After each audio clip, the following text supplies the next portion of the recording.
Well, good morning, everyone. This is Christine Robinson, Mayor of West Grey. Today we have two agendas before us. The first one is for a public meeting regarding a zoning amendment. And following that meeting, we do have a council meeting. So let's begin with our public meeting zoning amendment for November 3rd, 2020 for 9 a.m. this morning. We are using audio only to conduct this electronic meeting. Video is not possible at this time due to limited bandwidth in some areas of West Grey. Bandwidth is challenging our ability to do a complete video broadcast. So for now, we'll be sharing today's agenda in addition to the audio. On item number 1, call to order. All members of council are present. We have a quorum. The agenda has been posted and circulated. This meeting is being recorded and will be posted on the West Grey website, www.westgrey.com. The technology for this meeting is being managed by staff. Before we continue, I'm asking Supervisor Recreation Supervisor Cody Hewlett to provide an overview of some of the key points for this particular public meeting. Supervisor Hewlett, please. Good morning. Before I begin, if you could get disconnected at any time, you can dial 1-647-558-0588 and enter the meeting ID 858-8499-1900. Both members of council and staff have been briefed on the various features of the Zoom meeting software and will be using the raise their hand function to speak. Members of council will be using the green check mark to vote in favor of motion and the red X to vote against. Each member of council will then be called upon verbally to confirm their vote for the benefit of any guests who have called in rather than joining us online. If you have any technical issues for members of the public throughout the meeting, please send a chat message to myself, Cody Hewlett, Recreation Supervisor, and I will attempt to assist you. Thank you. Thank you. Now, this public hearing is listed in the agenda, but out of courtesy, we're dealing with the public meeting ahead of the rest of the council agenda.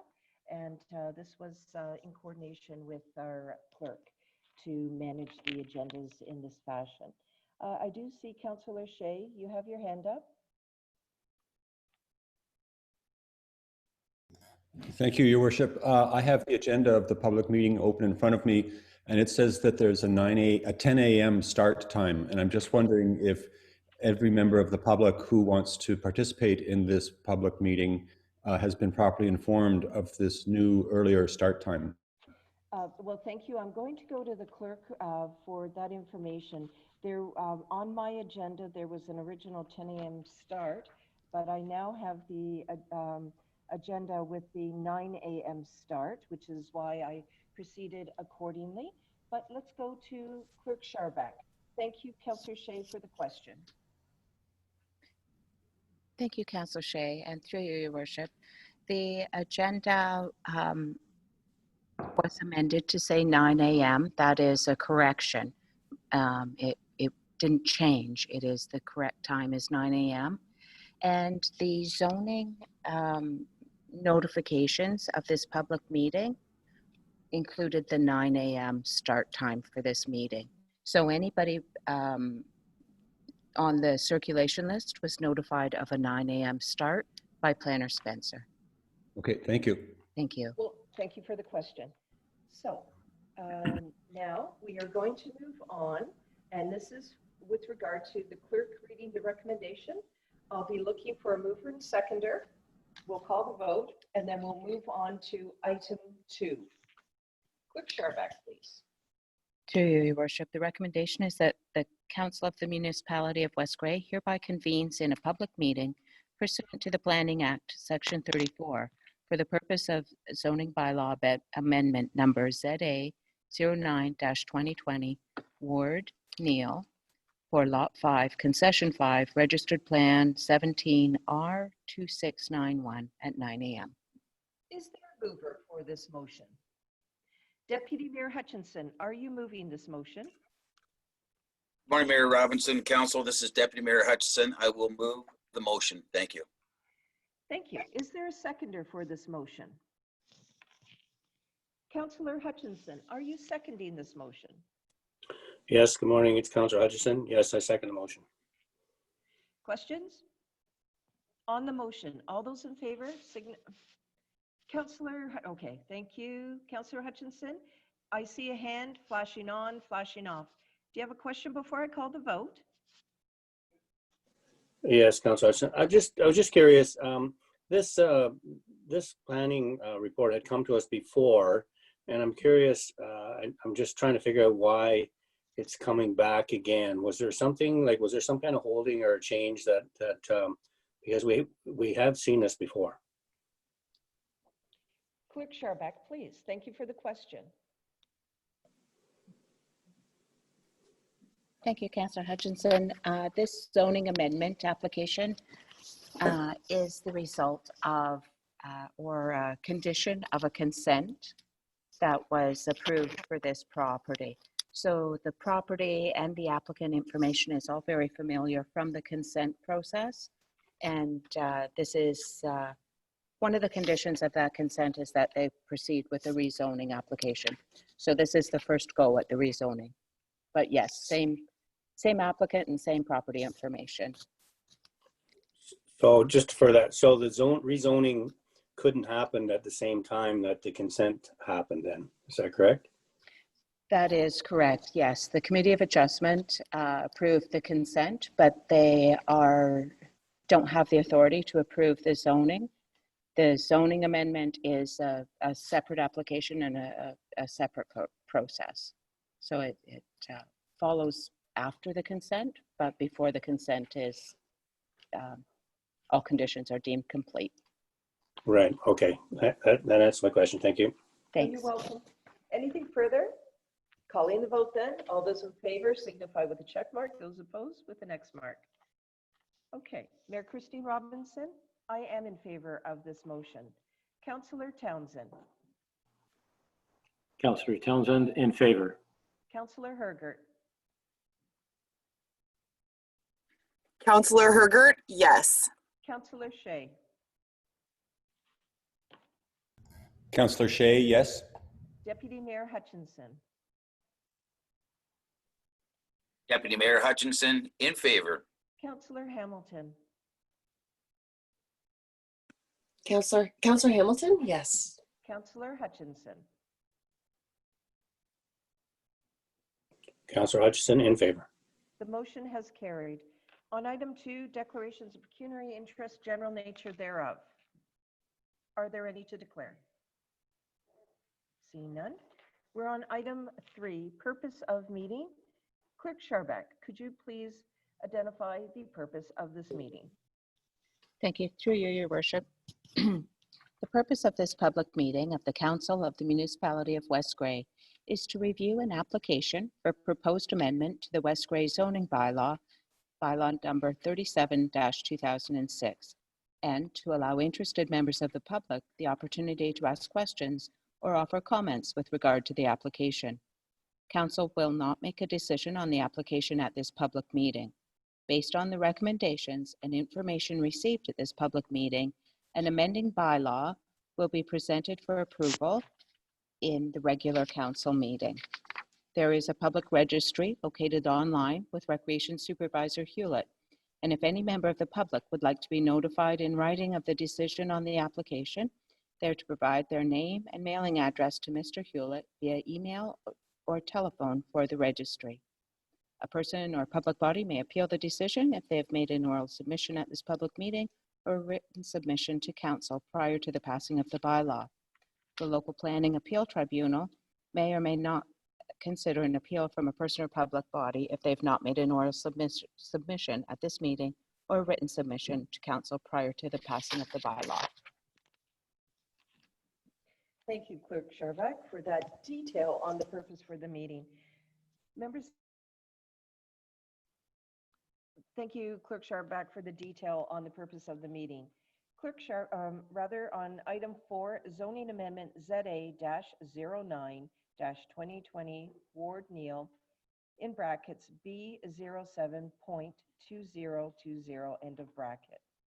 Item 4.1, application of zoning amendment. Members of council, you have the package and it has been circulated. 4.2, this is with regard to Planner L. Spencer's report. Before I invite Planner Spencer to provide the overview, Clerk Scharbeck, could you please read the recommendation? I will be looking for a mover and seconder. We'll receive the report from Planner Spencer, and if there's any questions, following that, we will have a vote on the recommendation. Please go ahead, Clerk Scharbeck. Through you, your worship, the recommendation is that council receives the report regarding ZA 09-2020 Ward Neal, and that a zoning amending bylaw be considered on the regular council agenda to satisfy a condition of provisional consent for file B07-2020 for 031154 Side Road 5. Thank you, Clerk Scharbeck. Is there a mover for this motion? Councillor Townsend, I did see your check mark up. Councillor Townsend, I did see your check mark up. Are you moving this motion?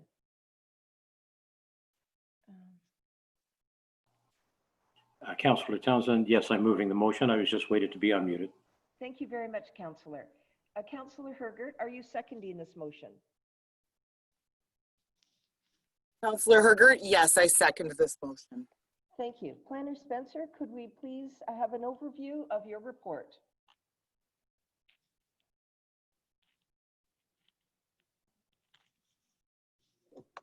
Thank you. Through you, your worship. This application is related to a condition of provisional consent for file B07-2020.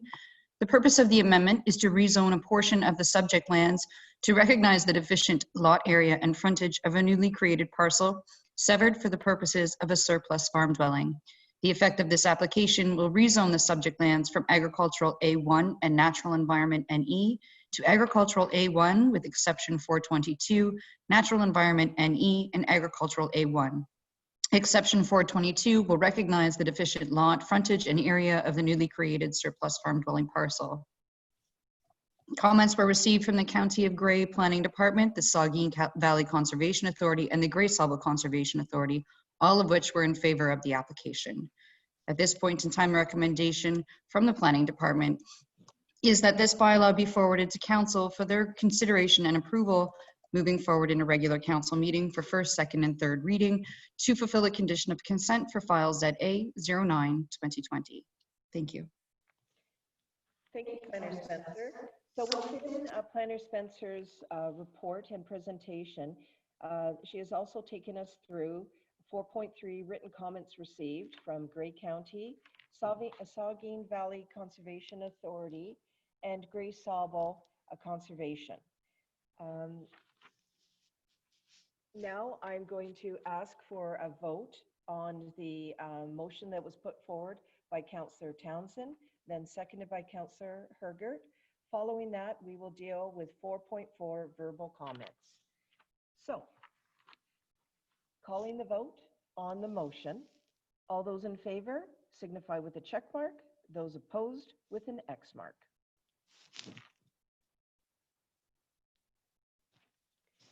Mayor Christine Robinson, I am in favor of this motion. Councillor Hutchinson. Councillor Hutchison, in favor. Councillor Hamilton. Counselor Hamilton, yes. Deputy Mayor Hutchinson. Deputy Mayor Hutchinson, in favor. Councillor Shea. Councillor Shea, yes. Councillor Hergert.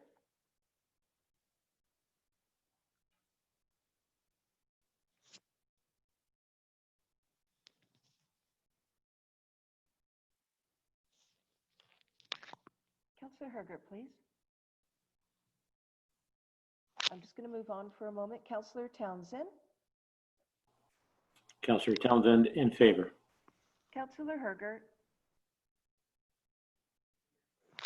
Supervisor Hewlett, could you just identify, I'm not seeing Councillor Hergert on my screen.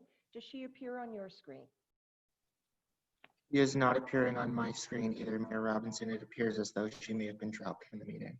Fair enough. So I know she'll attempt to get back, or as staff, there will be an attempt to reconnect her. But the motion is carried. We are now moving on to 4.4, verbal comments. So 4.4.1, members of council, questions, please. If you could clear your dashboard, and I'd be looking for hands up. Any questions with regards to this public meeting application? Councillor Hutchinson, please.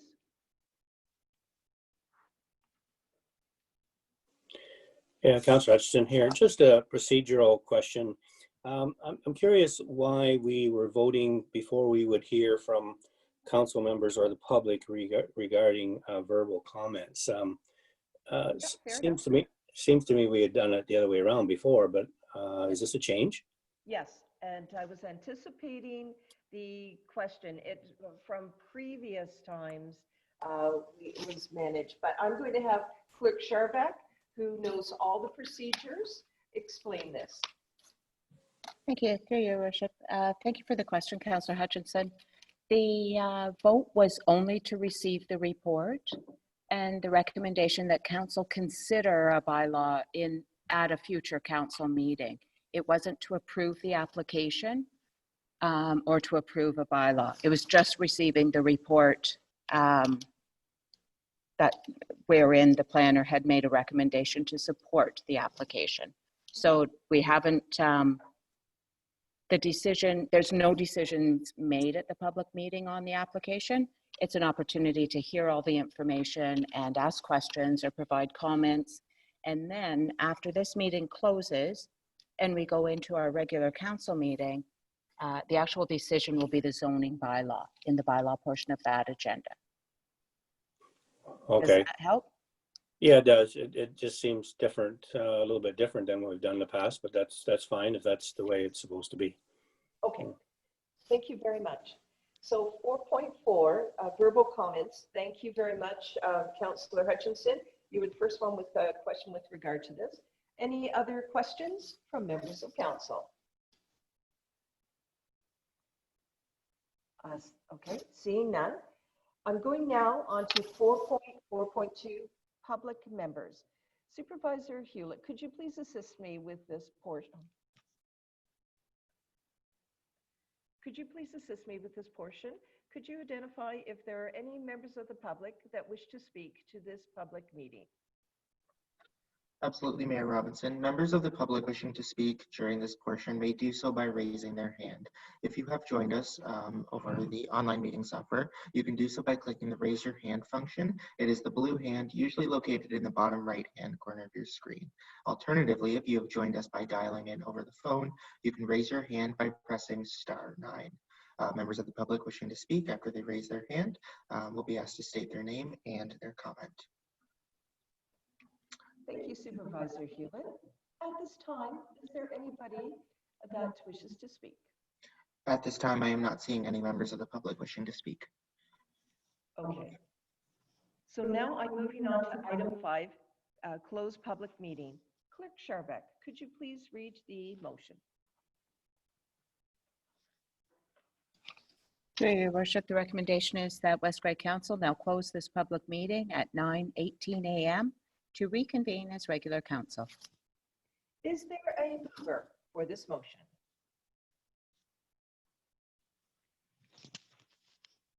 I'm looking for a check mark. Thank you, Councillor Shea. Are you moving this motion? Councillor Shea, yes, I move this motion. Thank you. Deputy Mayor Hutchinson, are you seconding this motion?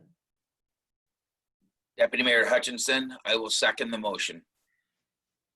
All those in favor, please indicate with a check mark. Those opposed, please indicate with an X mark. Mayor Christine Robinson, I am in favor of this motion. Councillor Townsend. Councillor Townsend, in favor. Councillor Hergert. Councillor Hergert, yes. Councillor Shea.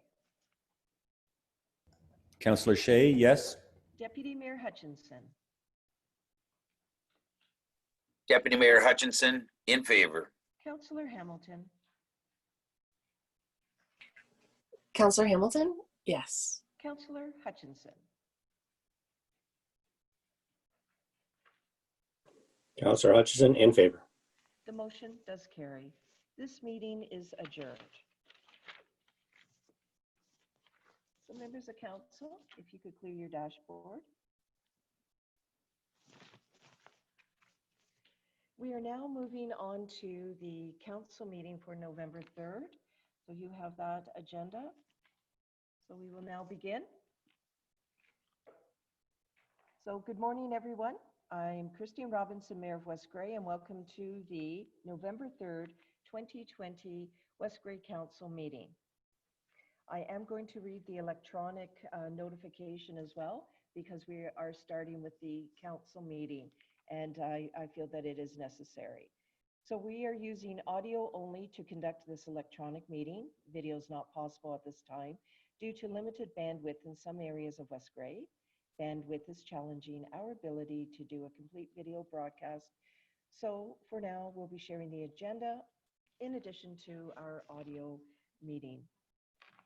So on the call to order, I see that all members of council are present and we have a quorum. Thank you. So on item 2, moment of reflection. So members of council, Remembrance Day, November 11th, will occur prior to our next council meeting. So this would be an appropriate time during our moment of reflection during this morning to pause and give thanks and to remember. Remembrance Day is a day for us to remember the men and women who served and sacrificed for our country. So at this time, I would ask members of council and those citizens listening in to take a quiet moment of reflection.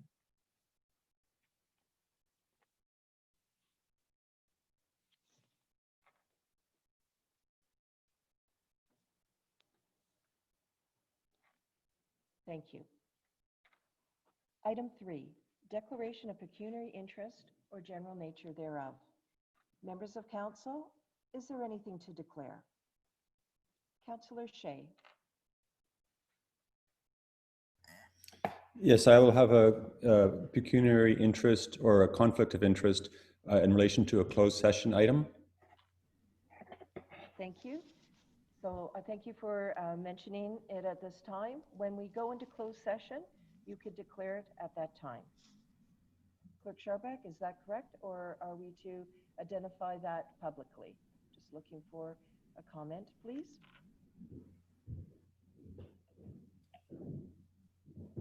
Thank you, through your worship. It is important to make the declaration in the open session, as Councillor Shea did. And if I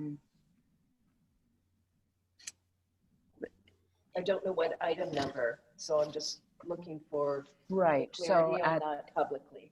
at that point in time, Councillor Shea would leave the closed session and rejoin after that item was dealt with, or we can move that item to the last agenda item when he clarifies in closed session, and then he can leave the closed session and rejoin us in open. Does that make sense? Sure. So the Okay. clarity of the conflict is identified and Yes. closed.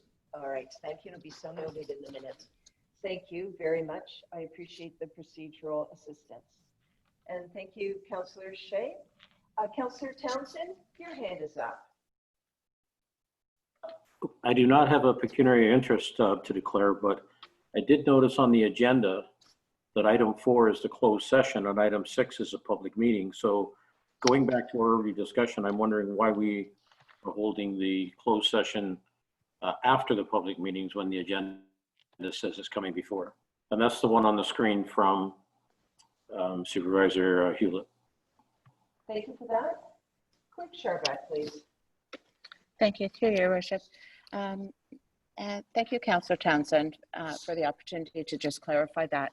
As Mayor Robinson had mentioned before we went into the public meeting, it was moved ahead of the regular agenda just for courtesy to the applicant, because the length of the closed session is an unknown that they may or may not be able to wait that long to get through and then do the public meeting. So it was addressed ahead of time out of courtesy to the applicant. Okay, So there is no further public meeting on the agenda. We've already got it done. We can skip past that when we get to it. Does that help? further clarification, does that mean that we still met our notice requirements for the public meeting? Absolutely, yes. Good question. Thank you very much. Okay, so just further to that, once we get to item 5, we will not be dealing with item 6 because it is already satisfied earlier, and we'll jump into item 7. Okay, so now we are going into item 4, which is the closed session. Clerk Scharbeck, could you please read the motion?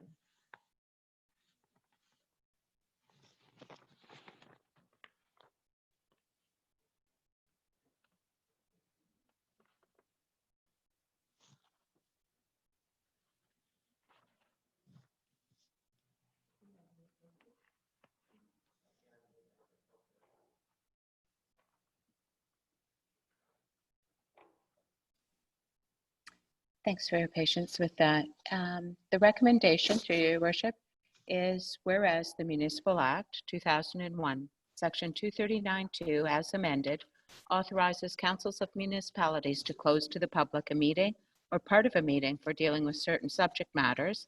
Now therefore be it resolved that the municipality of West Gray does now go into a closed session at 9:26 a.m. with the CAO Deputy Clerk and the Clerk to discuss personal matters about an identifiable individual, including municipal or local board employees, a proposed or pending acquisition or disposition of land by the municipality or local board, and information explicitly supplied in confidence to the municipality or local board by Canada, a province or territory or crown agency of any of them. Is there a vote for this motion? Councillor Hamilton, are you moving the motion? Counselor Hamilton, I move the motion. Councillor Hutchinson, are you seconding the motion? Yes, Councilor Hutchison seconds the motion. Questions? All those in favor then signify with the check mark, those opposed with the next mark. Mayor Christine Robinson, I am in favor of this motion. Councillor Townsend. Councillor Townsend in favor. Councillor Hergert. Counselor Hergert, yes. Councillor Shea. Councillor Shea, yes. Deputy Mayor Hutchinson. Deputy Mayor Hutchinson, in favor. Councillor Hamilton. Counselor Hamilton, yes. Councillor Hutchinson. Councilor Hutchison in favor. The motion is carried. We will now go into closed session.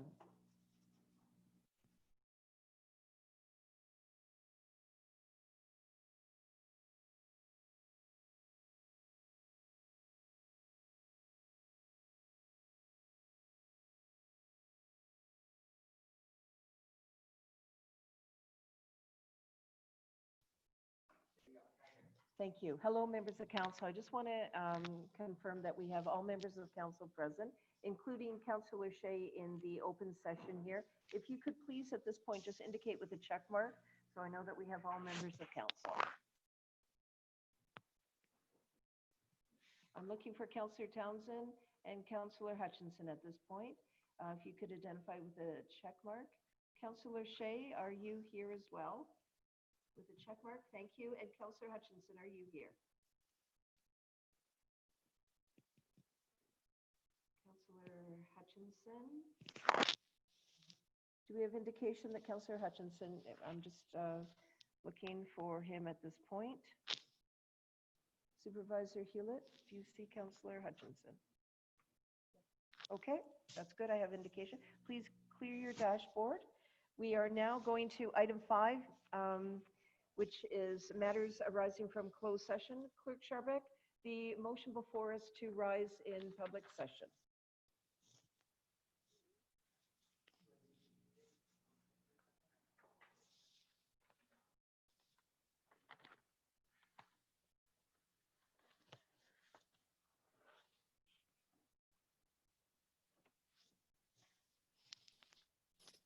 Thank you, Your Worship. I have noted in the minutes that council reconvened in open session at 11:57 a.m. Matters arising from closed session. I just need a moment to clarify legal descriptions for the resolutions. Okay. If council wishes to declare land surplus, I'd like to have the correct legal descriptions in there. Yes, Is it please take possible the just to opportunity take to a get moment for that? and while you're doing that, I will say as mayor, the only items that we went in camera for were the only items that were discussed. Thank you. So I'm just waiting for the clerk to provide that information before we move further on item 5.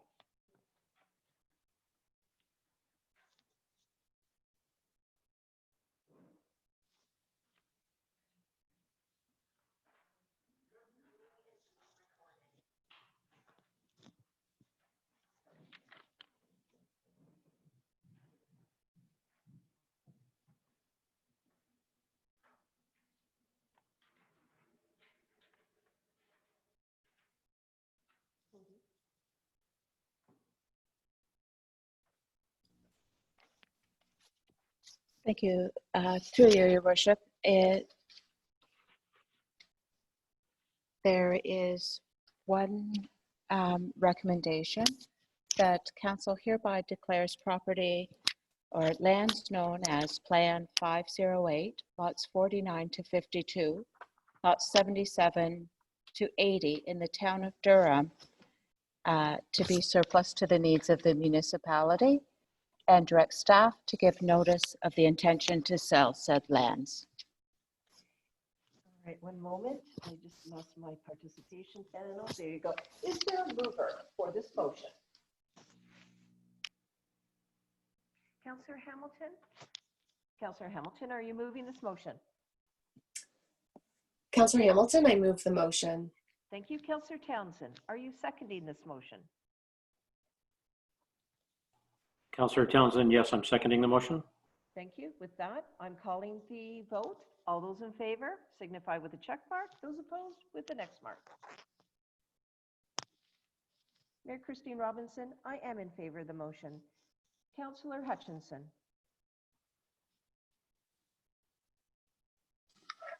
Councillor Hutchison in favor. Councillor Hamilton. Counselor Hamilton, yes. Deputy Mayor Hutchinson. Deputy Mayor Hutchinson in favor. Councillor Shea. Councillor Shea, yes. Councillor Hergert. Counselor Hergert, yes. Councillor Townsend. Councillor Townsend in favor. That motion carried. Thank you. If you could clear your dashboard. Clerk Scharbeck.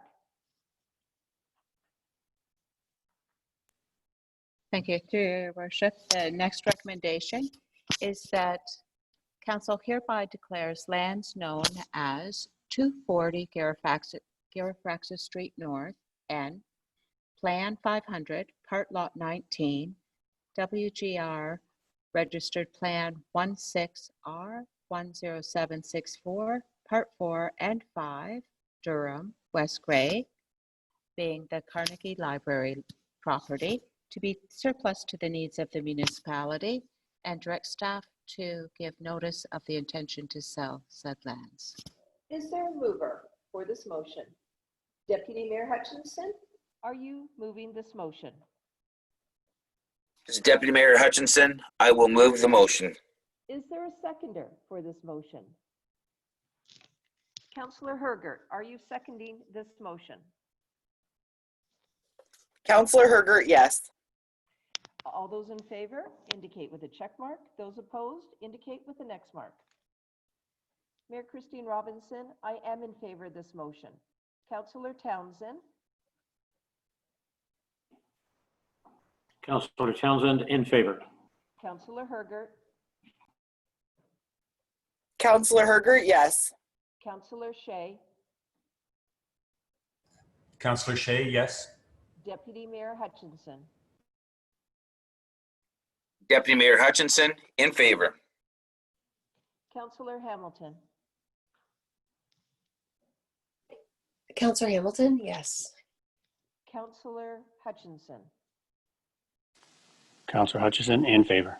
That motion has carried. If you could please clear your dashboard, I would appreciate it. Okay, I also want to say that council gave direction to staff and that closed session matters were, and I'm just looking for that, Clerk Sharpak, I wonder? Addressed as set out in the motion to go into. Yes, so closed session matters were addressed through the motions in closed, as well as I have already stated that council gave direction to staff. So that takes us off item 5. Now, it's 12:04. Members of council, are you looking for a 20-minute break or half-hour break? I'm just looking at Madam CAO for a lunch of a half hour. And then that way we could come back in the, like at 12:35. All right, everybody seems to be okay with that. But before we go any further, Councillor Hergert, you have your hand up. Yes, I was curious if there was any consideration about the delegations that we have scheduled for today. Will they be available? Just recognizing that our closed session took a little longer. They'll still be queued up for after lunch? Oh, well, that's a good question. We have an update on that already. Thank you for your timely question for that. We were providing the update, Madam CAO. Thank you, Madam Mayor, and Councillor Hergert, thank you for the question. Unfortunately, all 3 of our delegations had scheduling conflicts, so we will have to contact them to bring them back again. So the delegations, all 3 are canceled. Yeah, and I think what we'll do with the assistance of the clerk, we will get that addressed in the agendas that most suit them. And she's indicated that that's her plan to do so. Okay, so with that, are members of council interested in the half-hour break, or do you wish to press on? I'm going to ask the question again. Okay, just if you can identify with a check mark or thumbs up, I'd appreciate it. So we have a consensus on this. Yeah. Okay. So we will break for lunch. And how about we come back at 12:35? So we're recessed at this point. Thank you very much. And please enjoy your lunch.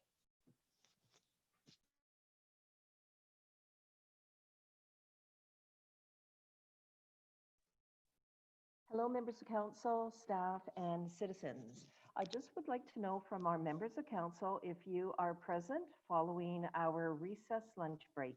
If so, could you identify with a check mark? 6. Councillor Hergert, are you present? Okay, so we have an indication that Councillor Hergert will be back at 1 o'clock. I do have a quorum for this meeting. So thank you very much for the recess and the break. I hope everybody had a great lunch. If you could please clear your dashboard.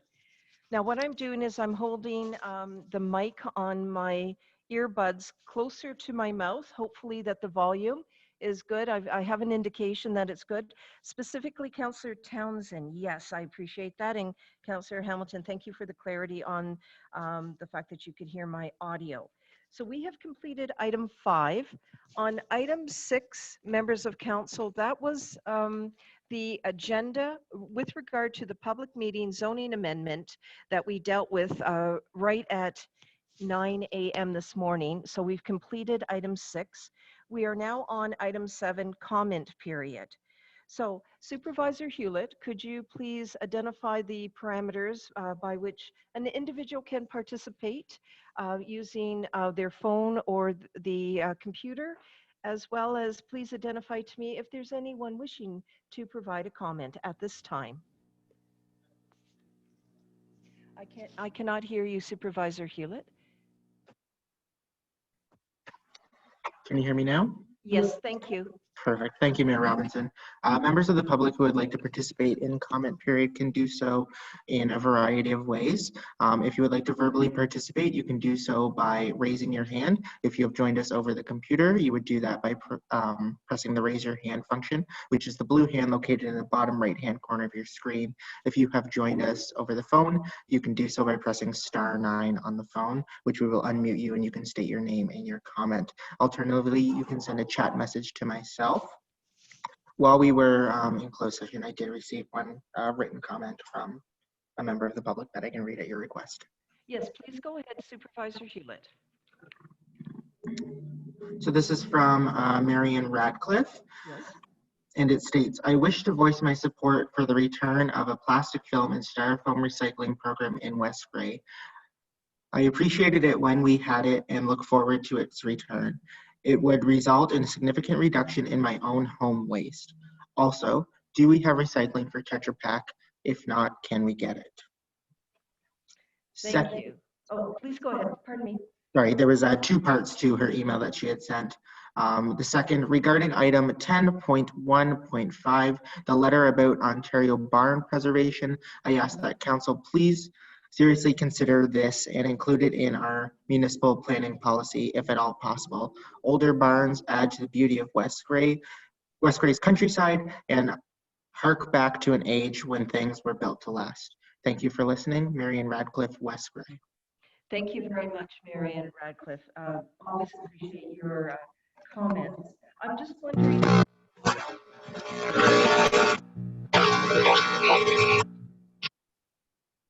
Thank you, Supervisor Hewlett. I'm just wondering if Director Sherinsky is on to give a quick comment with regard to the Tetra Paks.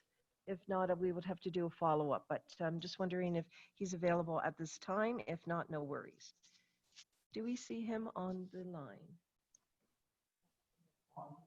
Okay, we'll do a follow-up with regard to Marion Radcliffe's inquiry with regard to the Tetra Paks, as well as provide that information to council as well.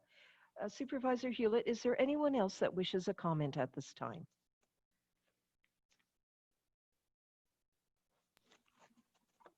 At this time, I'm not seeing any members of the public wishing to comment. Okay then, thank you. Item 8, adoption of minutes from 8.1 to 8.6. There's a listing of minutes for adoption. Under 8.7, actually 8.1 to 8.7, there are minutes. Clerk Sharbuck, could you please read the recommendation?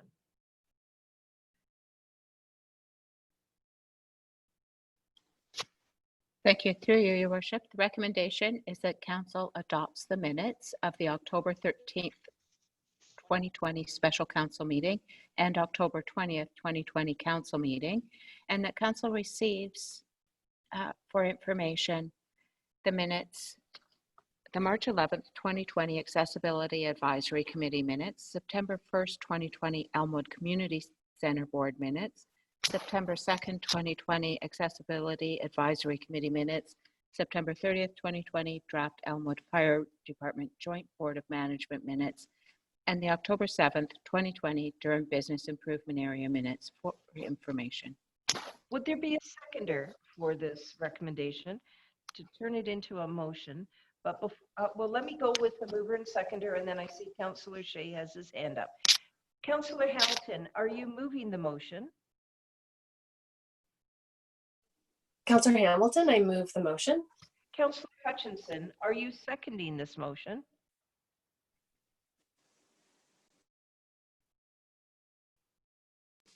Councillor Hutchison, I second the motion. Thank you. Councillor Shea, your hand is up. Question, please, or comment? Yes, it's Councillor Shea. I would just like to draw council's attention to the West Grey Accessibility Advisory Committee minutes of September 2nd. In those minutes, that committee made 2 resolutions, recommendations to council, and I would like to draw those to council's attention and to have those entered into the minutes and to have an action item be a response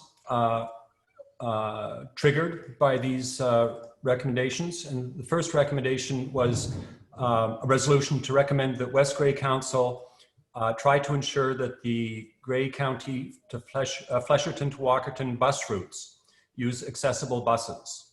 That was moved, seconded, and passed. So we would like to pass that resolution on to council for further action. Thank you. And the second one? The second one is a resolution to recommend that West Grey that they coordinate with the hospital in Durham to ensure that there is sidewalk access to the south entrance of the hospital and that the ramp meets current standards. That was moved, seconded, and passed. And just as a point of clarification, during COVID times, they're encouraging people to use the south entrance of the hospital, and there's very poor wheelchair access to that entrance. You know, you have to drive through the gates that lift up, and people have to go through there with wheelchairs if they're coming as pedestrians. So during snow times, that access is very inaccessible. We know it's not within West Grey's responsibility, but we did want to ask West Grey Council to initiate a discussion with the hospital to see what could be done to improve that situation. Well, thank you for both of those motion or recommendations being brought forward by the West Grey Accessibility Advisory Committee. We'll first deal with the motion at hand to approve the minutes, and then we'll go directly to those recommendations from the West Grey Accessibility Advisory Committee. Thank you very much. Okay, is there any other question with regard to the motion at hand? Seeing none, all those in favor, please indicate with a check mark. Those opposed, please indicate with the next mark. Mayor Christine Robinson, I am in favor of the motion. Councillor Townsend. Councillor Townsend, in favor. Councillor Shea. Councillor Shea, yes. Deputy Mayor Hutchinson.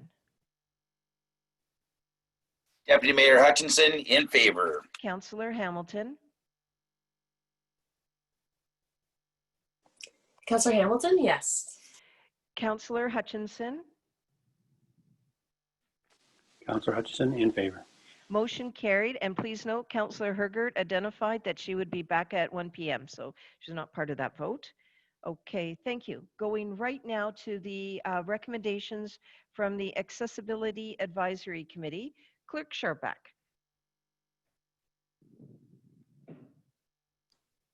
Thank you, Your Worship, and thank you, Councillor Shea, for highlighting those recommendations to Council. So the first recommendation for Council's consideration is that Council approves the recommendation by the West Grey Accessibility Advisory Committee that Council try to ensure that the Grey County Flesherton to Walkerton routes uses accessible buses. Is there a mover for this recommendation? I'll go with Councillor Shea. Are you moving this motion? Councillor Shea, yes, I move this motion. And Councillor Hamilton, are you seconding this motion? Councillor Hamilton, I second the motion. Thank you. Before I take questions or comments, I do want to mention that in an earlier conversation yesterday with Warden McQueen, he wanted to ensure that I provided a follow-up when this matter came up again. And he identified that the question that Councillor Shea asked with regard to accessibility of the GTR buses, so it's the Grey Transit Route buses out of Grey County, for the routes, and whether those buses, specifically the Grey Road 4 route, but just an inquiry overall, the warden had identified that at this time, the buses are not accessible, and if a caller identifies that there's a requirement for a bus that is accessible, then there is a connection with Smart Transit or other providers at this point. And I do note also that there was also a report that was going to be provided by the manager of transportation. But that, by way, is just a follow-up that the warden wanted me to ensure was completed. So thank you for that time. With regard to this motion, are there any other questions or comments? Councillor Shea, please. Thank you, Your Worship. Just to clarify, you mentioned the point which I brought up. This is actually not me bringing it up. This is the advisory committee. Oh, fair enough, Councillor. I was just referencing that you had raised the question with Warden McQueen, specifically at the delegation. So yes, the point of clarification taken. Councillor Hamilton.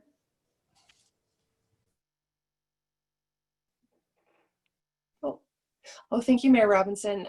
Just as your representative on the Smart Board, just to let council know that this conversation hasn't come to the attention of the Smart Board about a partnership with Grey County in this kind of way. And certainly I would welcome that conversation if Grey County were to bring that in a more formal way to Smart. Just identifying that Grey Highlands is not a Smart municipal member. And so citizens of Grey Highland would not have access to Smart unless there's some sort of agreement in play. So I look forward to how we can advance this conversation further. Thank you. Thank you. Any further comments or questions, please?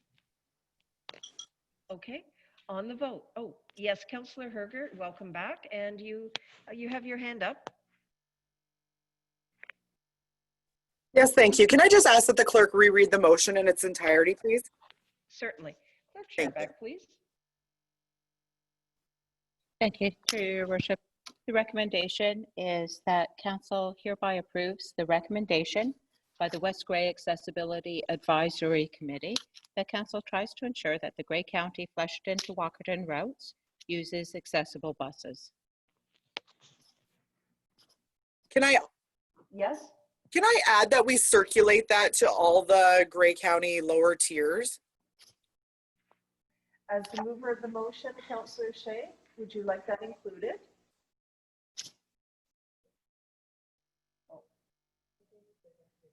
I have no objection to that. Thank you. Thank you very much.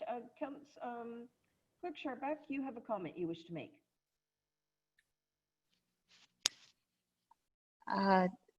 I guess if there's going to be an amendment to the resolution, it needs to be clarified that this specifically is the recommendation of the West Grey Accessibility Advisory Committee, and that any additions to it are not necessarily the recommendation of the West Grey Advisory Committee. So perhaps it could be even a follow-up motion. Okay, so what you're suggesting is that we deal with the motion at hand, and then should there be a following motion that we deal with it?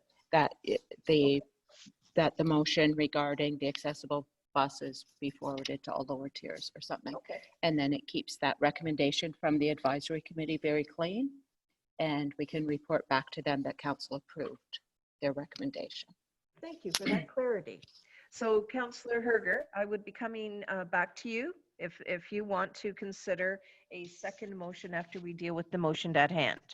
Thank you. Oh, you're welcome. Any further comments or questions with regard to the motion at hand? Not at this time. That's for all members of council as well. Seeing none. All those in favor, please indicate with a check mark. Those opposed with an X mark. Mayor Christine Robinson, I am in favor of this motion. Councillor Townsend.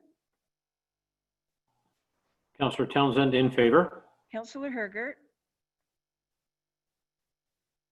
Councillor Hergert, yes. Councillor Shea. Councillor Shea, yes.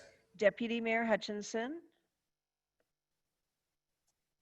Deputy Mayor Hutchinson, in favor. Councillor Hamilton. Councillor Hamilton, yes. Councillor Hutchinson. Councillor Hutchison in favor. So that motion does carry. If you could clear your dashboard. Okay. Councillor Hergert, is there an additional motion you wish to bring forward, or you do have your hand up? So perhaps a question or comment? To the first one would be that we forward a resolution of the accessible bus service to all Grey County counterparts. Okay. Is there a seconder for this motion? Councillor Hamilton, are you seconding this motion? Yes, I will second the motion and ask the mover of the motion if you would want it to be more generally speaking, like all the GTR routes, not just this one route. Agreed. Thank you. As well, can this also be circulated then onto SMART, which has a direct interest in what the county is doing? Yes. Sherbeck? I guess just for clarification, the resolution was to forward to all Grey County municipalities the former resolution regarding the accessible buses. But I'm not sure what we would be adding to that. Are we forwarding that motion or creating a new motion? We would be forwarding that motion to all the Okay. Grey County counterparts, councils, as well as to SMART. Okay, as well as to SMART. Yes, please. So Councillor Hamilton, are you clear as the seconder? And do you agree? Oh, yes, I do. I guess I was looking to also include wording from council's perspective that we'd be encouraging that the buses be accessible across Grey County. So recognizing that our accessibility committee had a very specific route in mind, and we would, as council, we're augmenting that message to include all of Grey County. So that's what I intended by saying that this be extended to all GTR routes. Clerk Sherbeck, just some clarity so that we've got the word Smith so we can deal with this motion, please. Thank you. And then I'll go to, oh, you're quite welcome. And then I'll go to Councillor Shea. What is the, if you could just read the motion that we passed with regard to the, if you could read the motion, please, with regard to the West Grey Accessibility Committee. Thank you, Your Worship. Council has just passed a motion that the resolution reads that Council hereby approves the recommendation from the West Grey Accessibility Advisory Committee that Council tries to ensure that the Grey County Flesherton to Walkerton routes uses accessible buses, and that carried. So what then was moved by, as a follow-up, moved by Councillor Hergert, is that the motion regarding accessible bus service be forwarded to all Grey County municipalities and to SMART. So we can't change the motion that we're forwarding. That's where we're at now. I'm not sure what, I'm not sure, Councillor Hamilton, what wording sure. you wanted to add to that. If you could help me capture that. If I'm Hamilton. Thank you. Sorry, I guess I'm seeking clarification because the original resolution from in the minutes read to ensure that the Grey County Flesherton to Walkerton routes use accessible buses. And so I thought that was the resolution that we supported.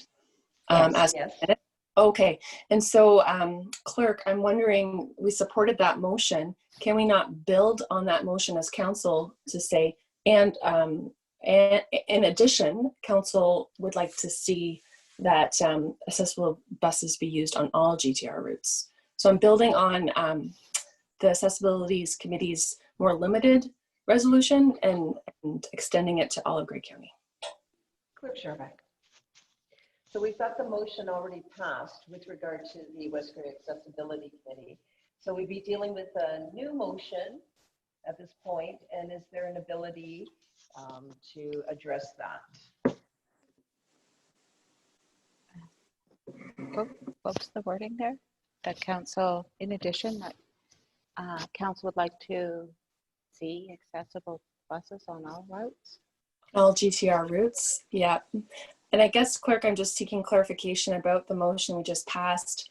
Was the wording not that to ensure that the Grey County Flesherton to Walkerton routes use accessible buses? That was the wording from the minutes. I'm just seeking clarification. Thank you. Yes, council approved the recommendation from the West Grey Accessibility Advisory Committee. So the wording is exactly as set out by the West Grey Accessible Advisory Committee. That council tries to ensure, rather than that they try to ensure, was the only change, just for verbiage. Okay, perfect. And so their resolution was limited to Flesherton and Walkerton. And so I'm suggesting as council that we build on that resolution and have a another paragraph that says, and also all GTR routes across Grey County. Thank you. Okay. Thank you. Thank you. You were the seconder to that. Councillor Hergert, you were the mover. I'm going to you next, please. Do you like the wording? I do like the whole of what we're trying to accomplish, and I think Councillor Hamilton hit the nail on the head. We started with one West Grey accessibility advisory motion, and we as West Grey Council would also like to support that recommendation, and we are pushing it forward to Grey County to follow through on their Grey County accessibility plan that states that accessibility will come first in everything we do, including transportation. So yes, it started off as West Grey Accessibility Advisory, but we as West Grey Council want to support this. Yeah, completely understand. Yeah. Okay, so I'm looking to the clerk, moved by Councillor Hergert, seconded by Councillor Hamilton. The motion, please. Okay. Councillor Hergert and Councillor Hamilton, if you could just confirm that this is actually the intent, that Council has already accepted the recommendation of the advisory committee. So this follow-up recommendation or resolution is that Council direct that the motion regarding accessible bus service be forwarded to all Grey County municipalities and to SMART. And in addition, that Council recommend accessible buses be used on all Grey Transit routes. Councillor Hergert? Yes, can we add in just a few words about pursuant to the Grey County accessibility plan? Like, this is something Grey County has already set out as a guiding principle regarding accessibility, and we should just remind Grey County of that responsibility. Councillor Hamilton, are you fine with that? Yes, thank you. Councillor Shea, then?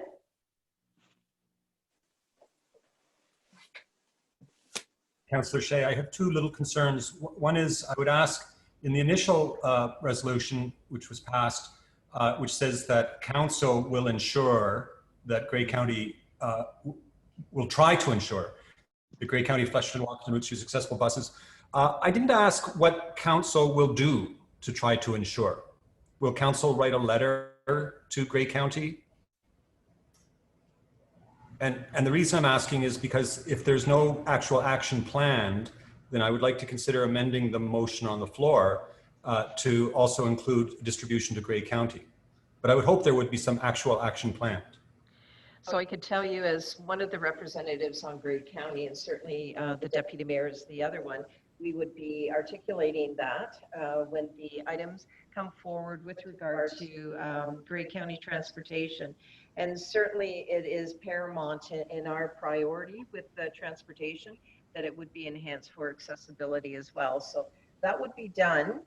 Certainly I am more than pleased to write correspondence if that's necessary.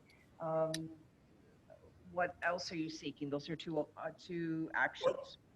Yes, no, I think a correspondence from council written by the head of council would be the clearest form, rather than something that's sort of mentioned in passing at a meeting. I would appreciate that, and I think the committee probably would as well. Well, I can tell you, Councillor, I'm more than prepared to do the correspondence, and then certainly not, it is not considered just mentioned in passing at a meeting. It would actually be part of the dialogue and part of the decision-making at County Council, just as we're dealing with the matter before us today at West Grey Local Council. So that certainly would occur. You have the mic. I guess if there was a correspondence, I could get a copy of the correspondence and bring it back to the committee, just so they could get a sense of closure on their initiative. I am concerned that the warden suggested that the solution to this problem was SMART, which doesn't service the areas on this particular bus route. And I do think that that should somehow be addressed as well. I'm also a little bit concerned with expanding this to include all Grey Transit lines, because I thought it was my understanding from the warden's presentation that the rest of them are accessible. And that if we say, okay, include all of them, and they come back and say, oh, well, 9/10 of our routes are accessible, they will feel that they've had a sense of achievement and accomplishment and done most of what we've asked them to do. Whereas the initial impetus was to discuss the one route, which is running inaccessible buses. So I'm afraid that expanding it to all Grey County bus routes is sort of watering down this issue. So a couple things, if I might, just from the chair. The warden just asked me to provide the comment back in terms of how it is currently being addressed, and also that there was action being taken with regard to a staff report in terms of how to deal with it, and how to address the accessibility issue with regard to transportation. So that's where we're at this point. Clerk Scharbeck, any other comment?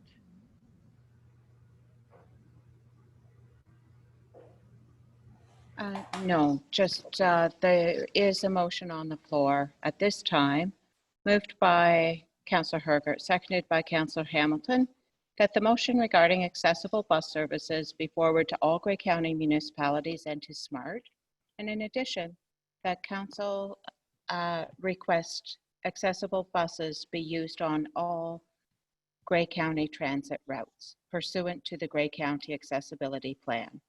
Okay, I do have a couple members of council that wish to speak, but before I entertain Councillor Hamilton and Councillor Townsend, Councillor Shea, I'm suggesting that the manager of transportation could be invited out to a West Grey Accessibility Advisory Committee meeting and perhaps have a dialogue with her.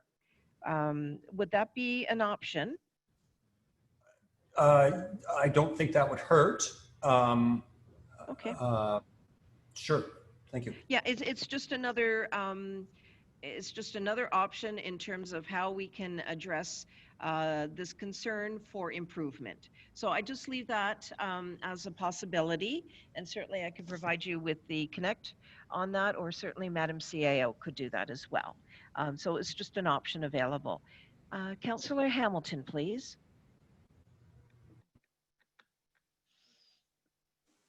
Well, thank you, Mayor Robinson. I was just checking out the GTR website, and it says fully accessible transportation is not currently available. So I believe that's on all routes, and so I look forward to a response from Grey County. Thank you. Thank you as well. Councillor Townsend, please.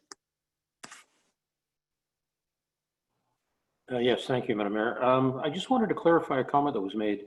Yep. Is it true that the other routes are in fact using accessible buses and only this one is not? Councillor Hamilton, you just read off the website. I wonder if you could restate it, please. Correct, Mayor Robinson. According to the website, it says fully accessible transportation is not currently available.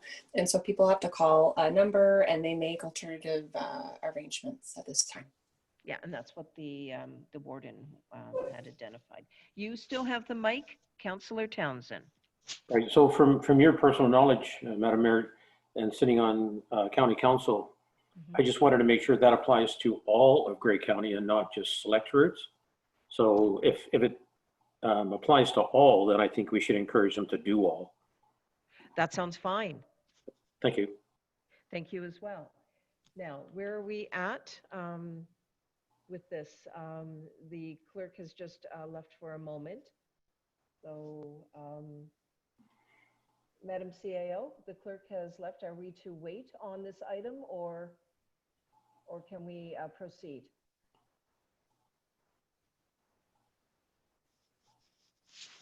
Is she gathering some information, or where is she? Through you, Madam Mayor, I would suggest we can just proceed. Okay, that's fine. Before I call the vote, Councillor Hergert, please.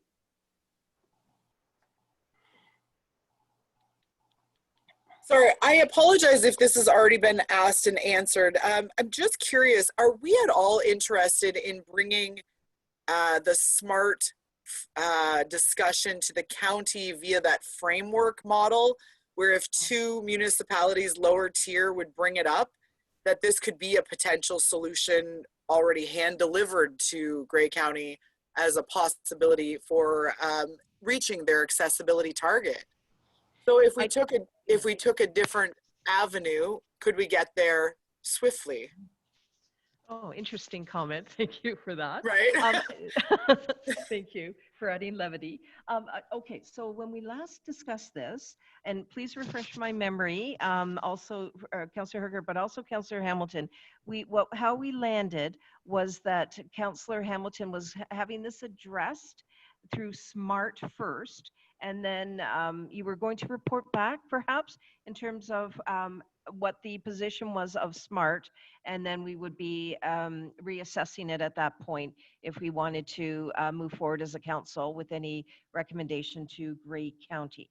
That's Councillor Hamilton, your comment.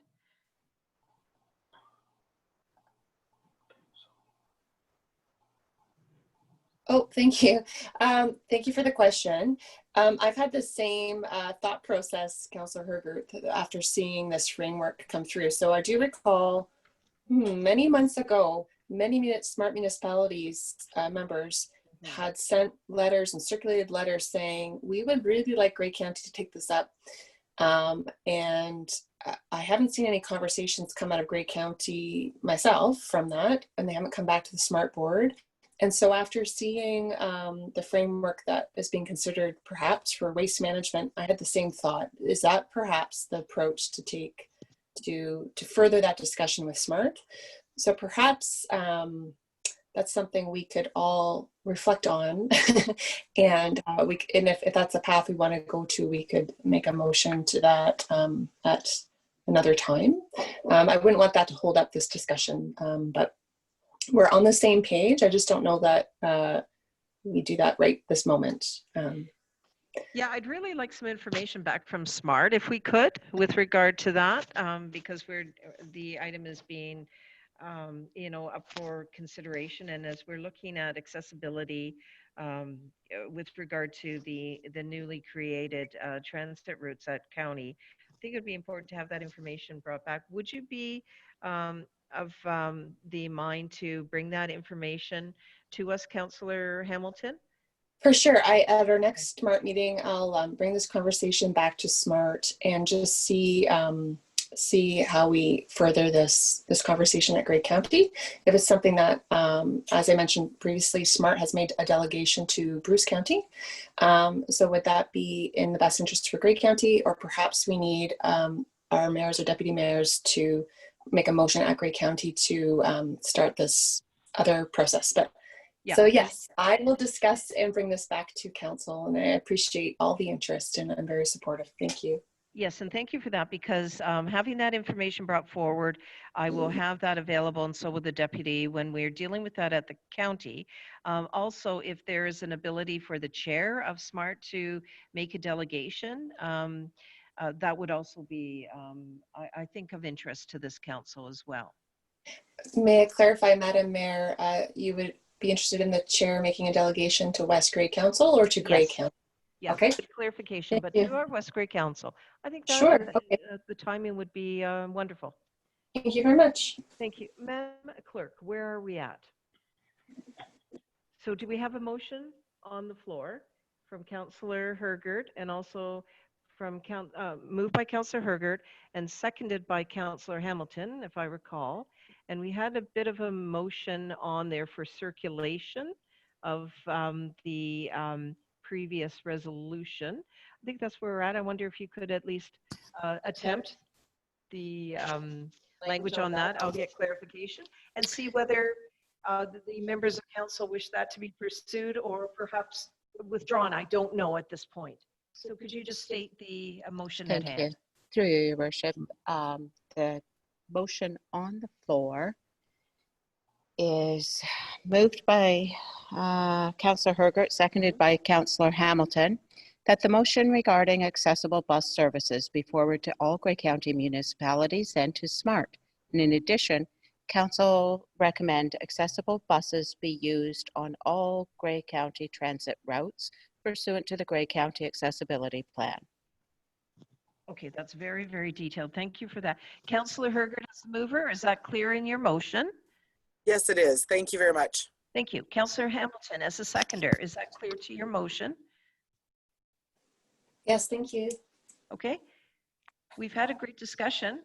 I'm not seeing any other hands up at this point. So I will call the question. All those in favor, please indicate with a check mark. Those opposed with an X mark. Mayor Christine Robinson, I am in favor of this motion. Councillor Hutchinson. Councillor Hutchison in favor. Councillor Hamilton. Councillor Hamilton, yes. Deputy Mayor Hutchinson. Deputy Mayor Hutchinson in favor. Councillor Shea. Councillor Shea, yes. Councillor Hergert.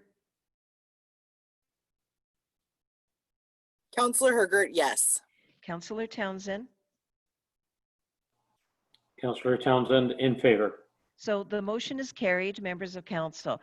Councillor Shea, I just want to ensure that you have the two motions or the two resolutions now that are passed by this council, that could be forwarded on to your next West Grey Accessibility Advisory Committee agenda. And I will provide that correspondence and give you a copy so that that could also be included. And then if you wish the contact for the transportation manager, we could forward that on to you. Okay, that's great. So that's on the first recommendation to council from the West Grey Accessibility Advisory Committee. Councillor, there was a second one. Could you please introduce that? Pardon me. I guess I jumped ahead. Pardon me. I'm going to go to Clerk Scharbeck.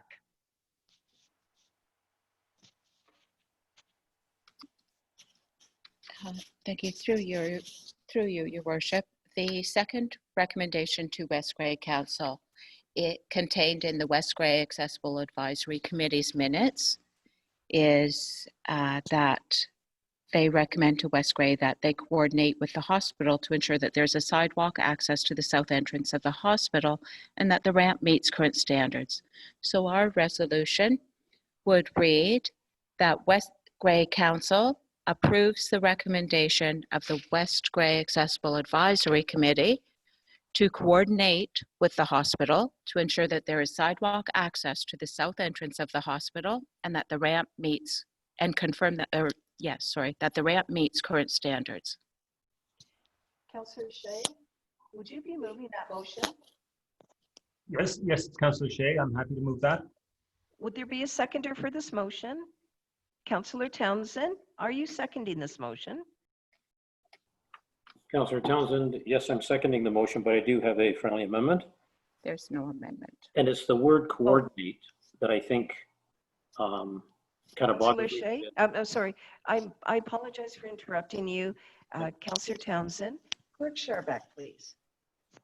This is a recommendation from the West Grey Accessible Advisory Committee. So I fully understand that, but I think the wording is wrong on coordinate because we don't have jurisdiction there at all. That would be entirely up to the hospital. So I think we can work with them, but I don't think we can coordinate with them to do it. And it might seem like a real fine point, but I think we have to be careful of the message we send to the hospital, right? So Clerk Scharbeck, I'm just asking, I hear your point, Councillor Townsend, and I also hear your point, Clerk Scharbeck. So before I go any further, I see Councillor Shea's hand up and then I'll come back, loop around and make my comment. Councillor Shea. Yes, it's Councillor Shea. The committee did discuss that and was well aware of that, and that's why the recommendation was not to, for example, ensure that the access and ramp are appropriate. It was to coordinate with the hospital to ensure. So it's just to work with was the intention of the word coordinate. Thank you. Thank you very much for that clarity, Councillor Shea, as the representative on the West Grey Accessibility Committee. So as council, Can I ask for a clarification, please? I am speaking to the clarification. Yes, Councillor Townsend, absolutely. So with regard to the recommendation from the committee, that cannot be changed. And I would like Clerk Scharbeck to make sure that I am right on that. But if you could just speak into the mic, if that is the correct procedure. Clerk Scharbeck, and I'll go back to you, Councillor Townsend, for more clarification. Through you, Your Worship, the recommendation contained in the advisory committee's minutes cannot be changed by council. Council may endorse their recommendation or approve it or not and make other arrangements. But I do believe that, as Councillor Shea helped us understand, the word coordinate was work with. It wasn't take over or try to make a ruling on something. I think the committee's intent is that we work with the hospital or coordinate with the hospital. All right, I'll go in that spirit. I'm still concerned about the word. Okay, thank you. Any other comments with regard to the motion at hand? All those in favor, please indicate with a check mark. Those opposed, please indicate with an X mark. Mayor Christine Robinson, I am in favor of this motion. Councillor Townsend. Councillor Townsend, in favor. Councillor Hergert. Councillor Hergert, yes. Councillor Shea. Councillor Shea, yes. Deputy Mayor Hutchinson. Deputy Mayor Hutchinson, in favor. Councillor Hamilton.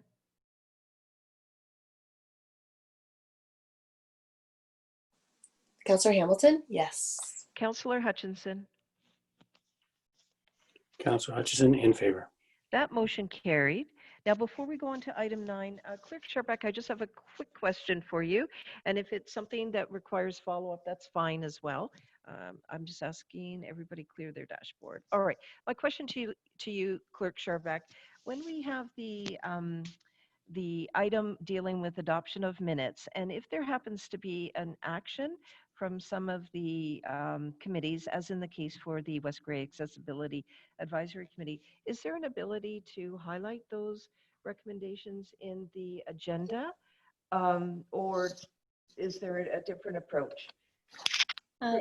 Yes, through you, Your Worship. There's two ways, and we talked a little bit about this at the Committee of the Whole meeting when we talked about committees. At this point in time, Council approves council minutes and Committee of the Whole minutes and receives the minutes from other committees of council.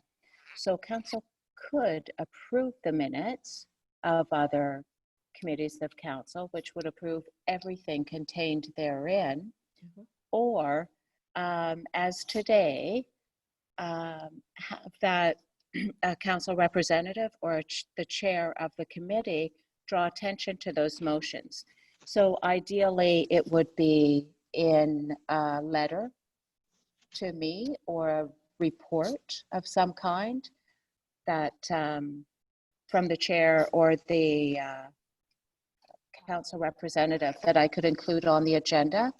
So just even an email note saying, please note the following recommendations of the whatever committee. And then I would print those motions on, or those recommendations right on the agenda for council to consider. It not have to draw them out of the minutes at this time. And Councillor Shea was wise to bring them forward at this meeting while the minutes were on being received by council. So it did allow those recommendations to be addressed by council, and we can send that information back to the committee. But moving forward, it would be easier if I could print those recommendations right on the agenda, and I would print them right after that committee's minutes, or right after we approve the council minutes. Wonderful. Perhaps separate the committee minutes out, if that works. Sure. I think there's different options in there. Councillor Shea, did you want to say something, please? Councillor Shea, yes, briefly. I did proceed this way after a discussion with the clerk as a possibility. So, but I'm happy. I like the model that's being proposed. The one thing that I would like to be able to do is to have recommendations made at committees brought forward even before those committees have approved their minutes. So if a committee meets, for example, 4 times a year, and at one meeting they make a recommendation, they might not approve their minutes for 3 more months. But the recommendation has still been approved. So there would be no reason to move it forward even in advance of the minutes being the approved minutes coming forward. So I would like to be able to bring the recommendations forward independent of the minutes. Very good point. Clerk Cheverton, do you just want to put a 360 on this one? Sure, I agree wholeheartedly with Councillor Shea that there are times when a recommendation is quite timely and needs to come to council prior to the committee's next meeting. And I would suggest the same thing, that a letter, and that can certainly be in the form of an email to me that I can include on the agenda. It would be included under the committee information, a letter from the chair saying, we respectfully ask council to consider our recommendations. Our committee's minutes won't be approved until our next meeting date, but we request council to consider these recommendations at this time. So it's certainly possible. And if there's something writing, then we can put those right on the agenda for council to know they're coming. Yes. And yes, sometimes the timing just doesn't work well. So if it's necessary for council to see those recommendations or approve something, then we can do that with a written request from the chair of the committee or the council representative. Okay, Councillor Shea, I was most pleased to see these recommendations from Musgrave Accessibility Committee come forward. Anything further? No, this is great. I think this is really fulfilling a big part of the mandate of what the advisory committees are supposed to do. They're supposed to advise council, and this seems like a perfect vehicle. So thank you. Absolutely, absolutely. Thank you. We're going on to item 9. Councillor Townsend, before I go on to item 9.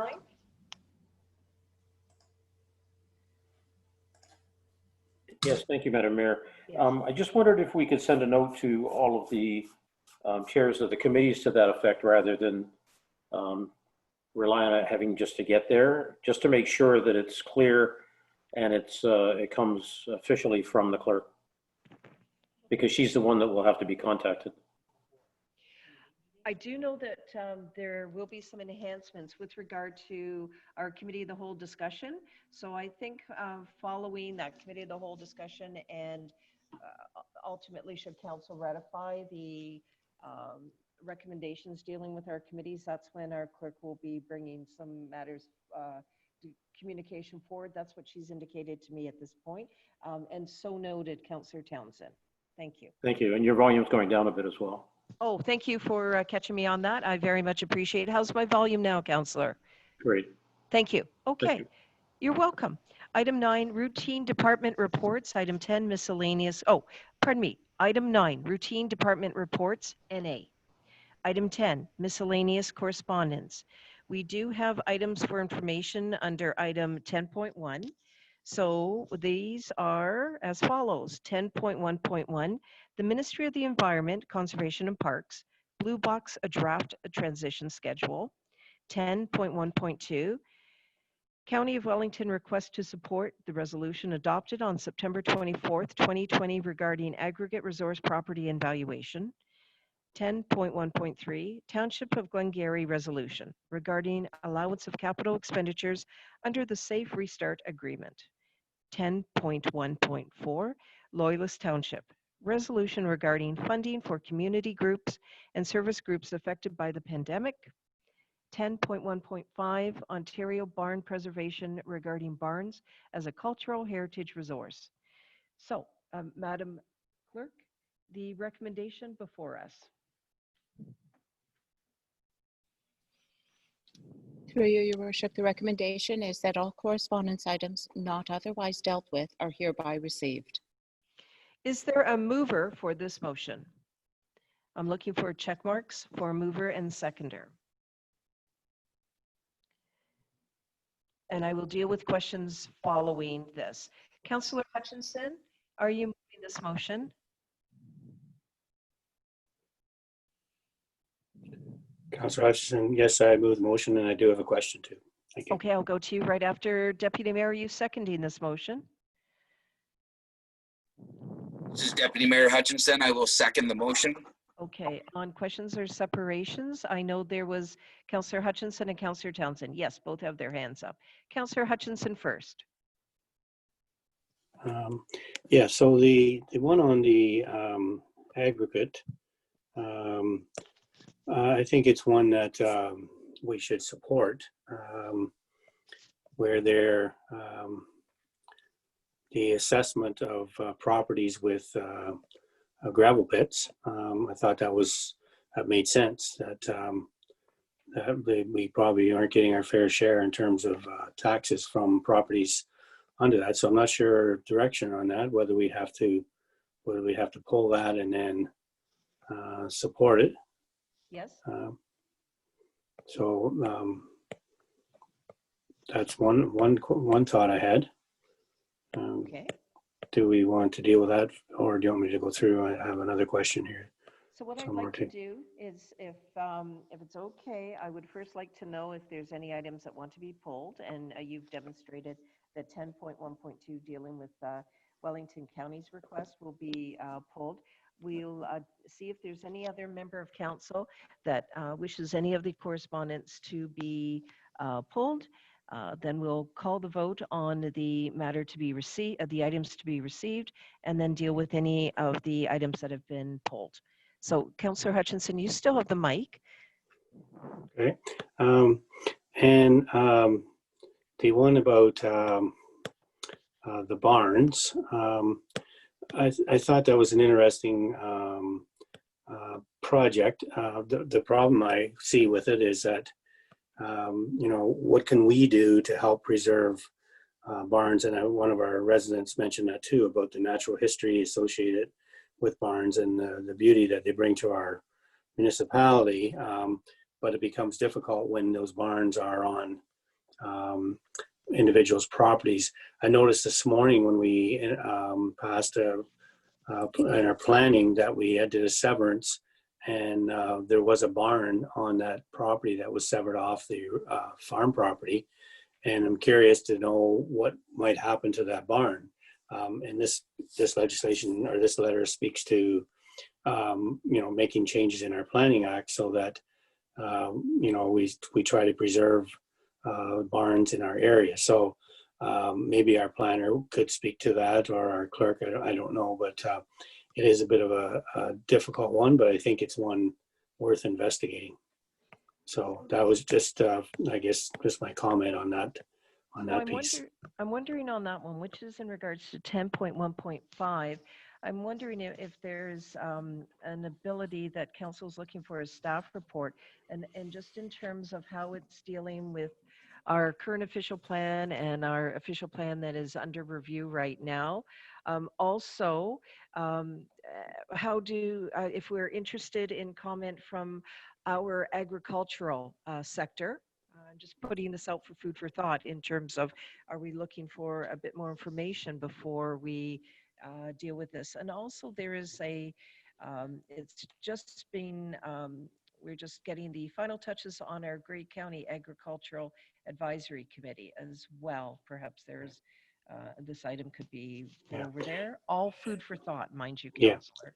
And the other part that I thought might happen to fit under is the community improvement plan. Like, there's a lot of options in there, and part of it has to do with the farming community too, whether monies would be available to help restore a barn. So that's maybe another option that we could look at. Thank you. So what I'm doing right now at this point is I will just pull that item at this point, because we have a motion on the floor to receive, with exception to any of the items that we are pulling. So I will come back to you on that barn matter. Okay, and is there any other item you wish to pull? No, I think that was it for now. We will have, we'll deal with 10.1.5 following, in consecutive orders for any of the other correspondence to be pulled once we deal with the motion at hand. Thank you for bringing that one forward. So you've identified that you're fine now, Councillor Townsend? Nothing further? Yeah, it's actually Councillor Hutchison. Oh, I'm sorry. I'm sorry. I was looking at another name, and but wanting you to speak. Thank you for that clarity. I Anything think it's- further, yeah. Councillor Hutchinson? No, I do want to mention the one from the Loyalist Township. I Yeah. thought that was interesting that they put a resolution forward about funding for community groups and service clubs affected by pandemic. And we really fit under that umbrella too. I mean, everyone really does, in that, you know, the pandemic has affected all these groups. And given that we canceled our support to a lot of our organizations, you know, that's another one that we, you know, maybe should be supporting, just to, you know, looking for extra funds to help support those groups. But I'll leave that maybe for someone else if they want to speak to Are it. you pulling it or not? No, I'll leave it for now. Maybe someone Okay. else will want to. Okay, thank you. Councillor Townsend now.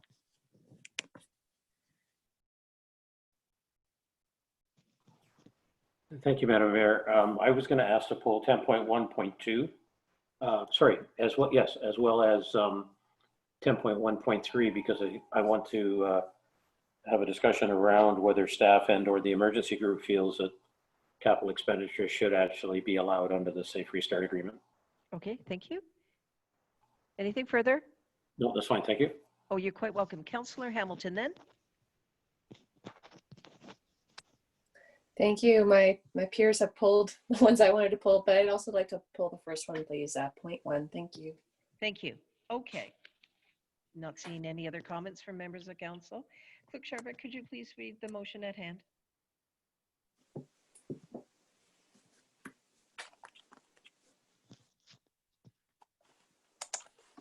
Through your worship, moved by Councillor Hutchinson, seconded by Deputy Mayor Hutchinson. The recommendation is could perhaps be amended to say that correspondence item 10.1.4 is hereby received.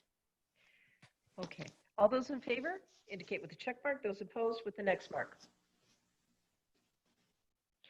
Mayor Christine Robinson, I am in favor of the motion. Councillor Hutchinson. Councillor Hutchison, in favor. Councillor Hamilton. Councillor Hamilton, yes. Deputy Mayor Hutchinson.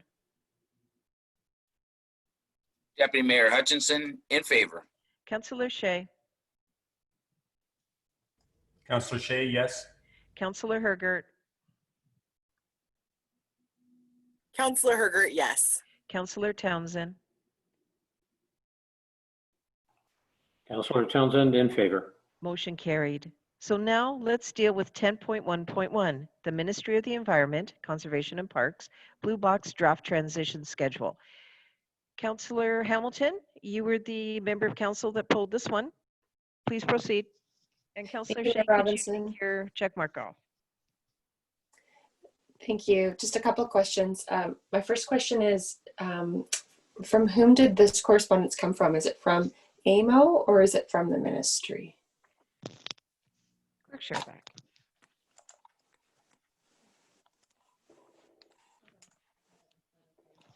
It's page 29 on our agenda.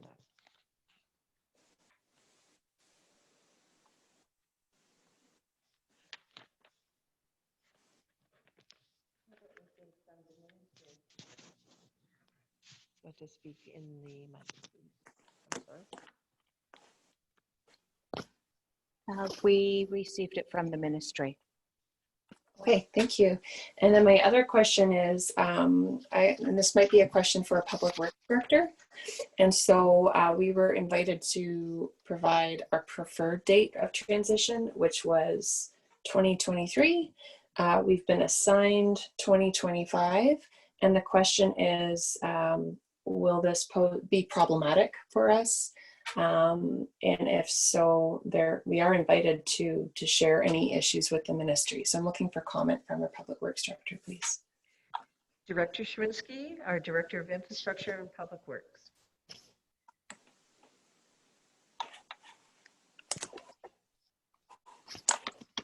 Good afternoon, Your Worship, members of council. Can you hear me okay? Yes, please proceed. Certainly, through Your Worship, although our preferred date was the 23rd, this would just essentially mean that we would continue on with our existing contract with Waste Management for our recycling collection. So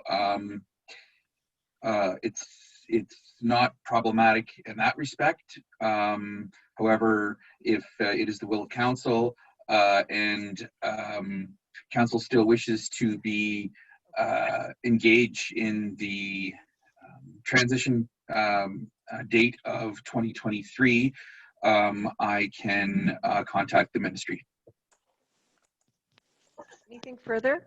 Councillor Hamilton. Oh, thank you. Not at this time. Thank you.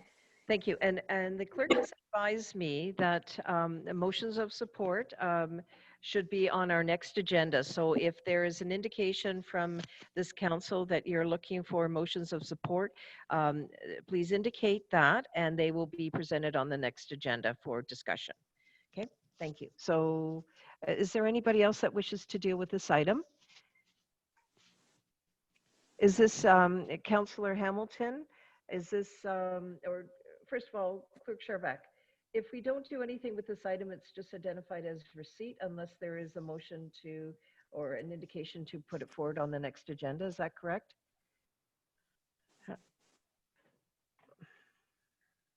Yes, it would be information received or correspondence received or brought back for a report or comment or a motion of support, whatever council wishes to do with the correspondence. So it would have to be a receipt or bring back for a motion.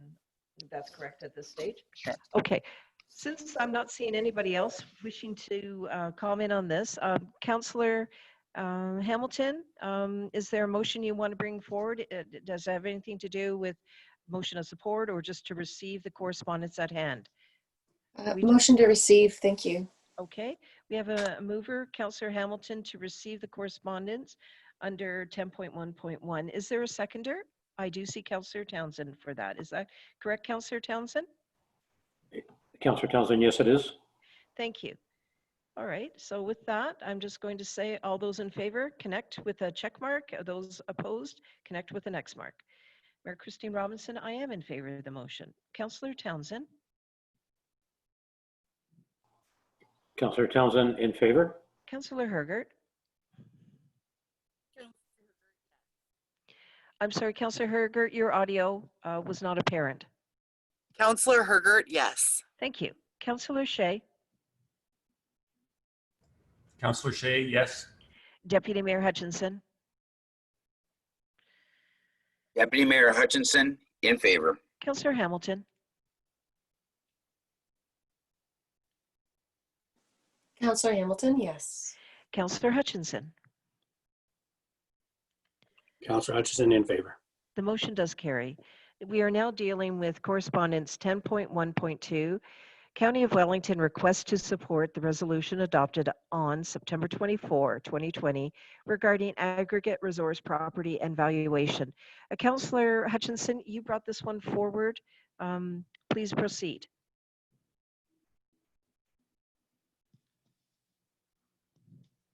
Yeah, so I was curious to the fact that where our maybe our director of our treasurer might comment on this. It says like Wellington County, whereas Wellington County has concerns that revised criteria does not fairly assess the current value of the aggregate resource properties, and I'm just wondering if our treasurer can speak to this. I'm not sure what the rate is now, but obviously they feel that it's not comparable to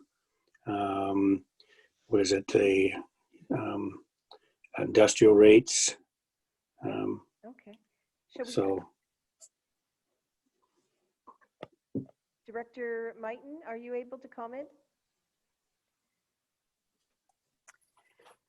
Yeah, it's similar to how they've outlined it there, depending on the level of activity on the property. If it's vacant farmland that hasn't been touched for it just because it's owned by a gravel pit or a gravel company, doesn't mean it's anything but farmland, so it'll get assessed at a lower rate. It's that trying to come up with what they're getting at is trying to come up with a valuation methodology that would recognize the potential for that, even though they haven't maybe acted on developing the gravel pit resource.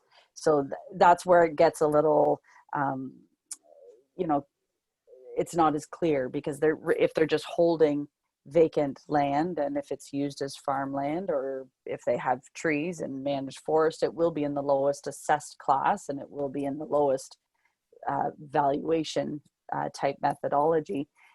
But at what point does it trigger to start to become developed? And I think that's what they're trying to get at, is coming around there, even though there's might be this gravel stock underneath the ground.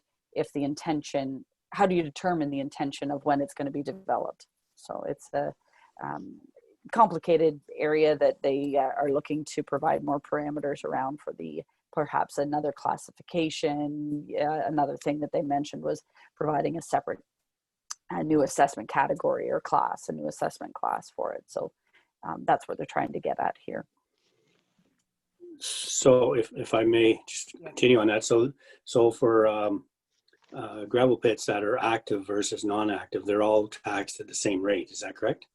If it's an active pit that's being mined out, that is different than if it's just land that's being held and still has the grass cover on it. It's, you know, that's different than if it's actually being mined. That's assessed differently, because it's actually the industrial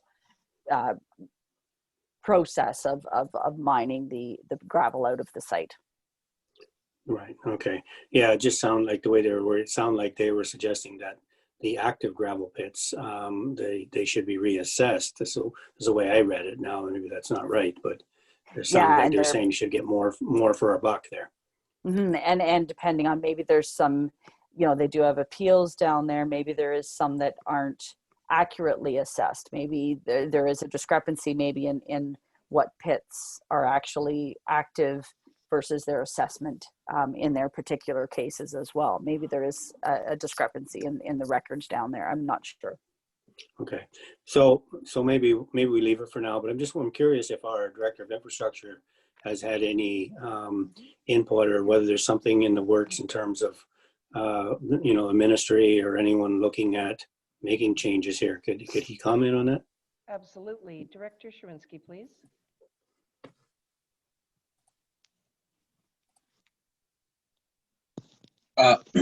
Your worship, my connection, could you please repeat the request? I'm just having some connectivity issues here. Certainly. Councillor Hutchinson, could you repeat your question? Right. So just looking at a letter that Wellington County sent regarding aggregate resource properties valued, they felt that they were devalued or not valued at the appropriate rate, and they were looking to have them reassessed. And I just wondered, is there any movement, or have you heard anything in terms of having reassessment of gravel pits for tax purposes? Through your worship, this is actually the first time I've ever heard of this. Oh, okay. Yeah. All right. Well, maybe we leave it for now and see if there's more movement on it. Obviously, Wellington County seems to think that there's an issue there, so maybe we don't move any further at this point, but something to keep in mind, I guess, in the future. Okay. Anything further, Councillor Hutchinson? No, I think so. I think not. Okay, I do know there were other members of council that were interested in pulling this item as well. Councillor Townsend, please. Thank you very much. A couple of thoughts and comments. The first thing is, whether or not you do something with your land doesn't necessarily, in the current structure, doesn't necessarily affect the value. So for example, if I don't sell my home and I paid at one level, it can still be higher because the perception is the value is higher. If I own a farm, but I don't farm it, I still get taxed as if it's a farm rather than just grass. So I'm not sure why aggregate would be any different. And I'm also not sure if all similar type of industries like mining or whatnot have as long as if you own it but you don't use it, then the value is down. So I'd be interested in knowing that. But I thought they were being very prudent in saying, go after the ones that are active. But I also believe that if people just sit on it and the intent is to drive the price up, I'm not sure I like that. And same way for farming. So I think there should be some consistency in the logic there. So I'd be interested in seeing if the process actually ended up doing both active and inactive, because that's the way farms work. That's the way houses work. If you're selling, then that's a totally different process. But anyway, I would like to know how the other resource ones are managed, if anyone has that information. I couldn't find out specifically when I tried to do my own little research, so I was hoping someone else might, because having one resource versus another resource, there should be some consistency in that, and that might depend whether we want to support it. There's definitely an opportunity for more revenue for our municipality that has a fair number of aggregates in it as well. Well, we've had a comment from Director Mighton and also for Director Schwinski on this. So are you looking for anything further at this point, Councillor Townsend? Yes, do we know how other resource like mining and that are assessed? Do they have their own rate? Director Mighton, do you happen to know that answer? We don't have mining per Right. se, like up north. I'm not familiar with a mining class, but not to say that there isn't, just because we don't have one. It just isn't coming to mind just off the top. Okay, Yeah. that's fair enough. Councillor Townsend? Okay, I'd like to see us support it, and wherever it lands, it lands. But since we do have aggregate, I think we should be looking to support it and make sure that there is the proper assessment. Thank you. Thank you, Councillor Hergert.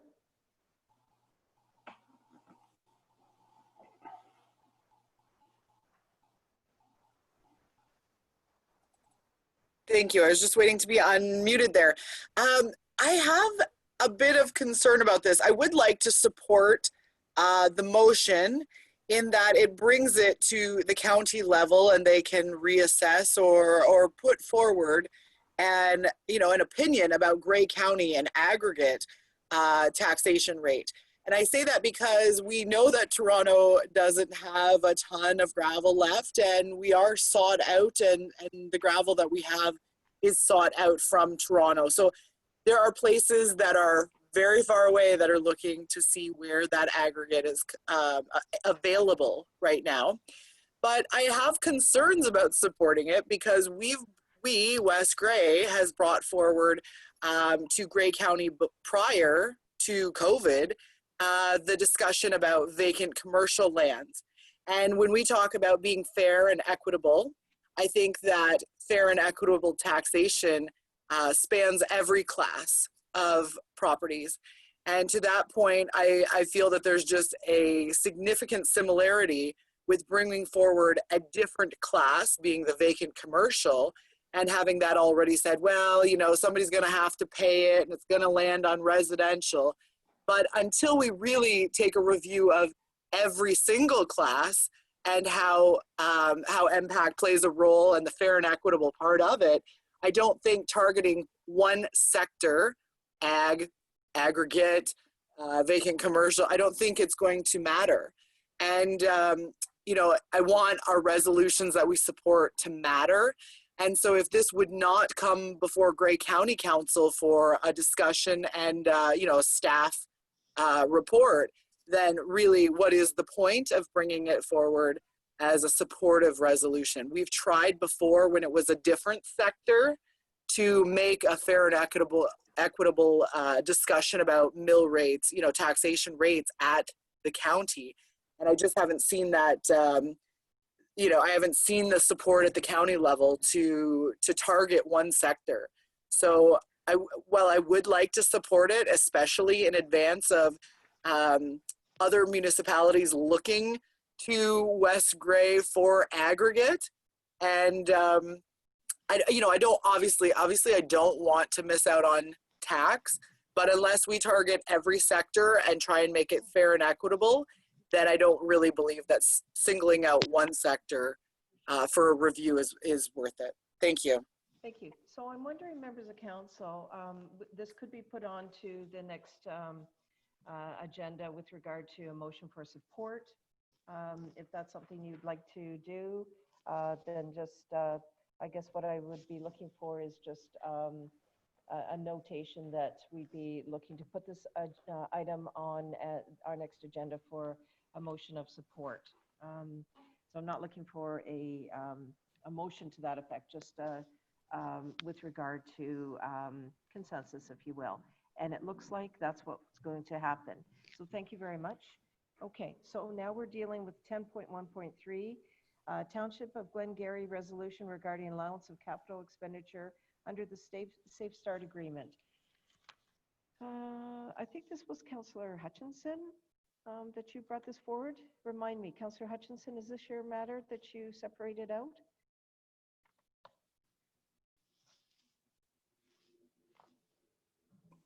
Sorry, I'm just trying to catch up to what one it is here. I don't think it was mine. Okay.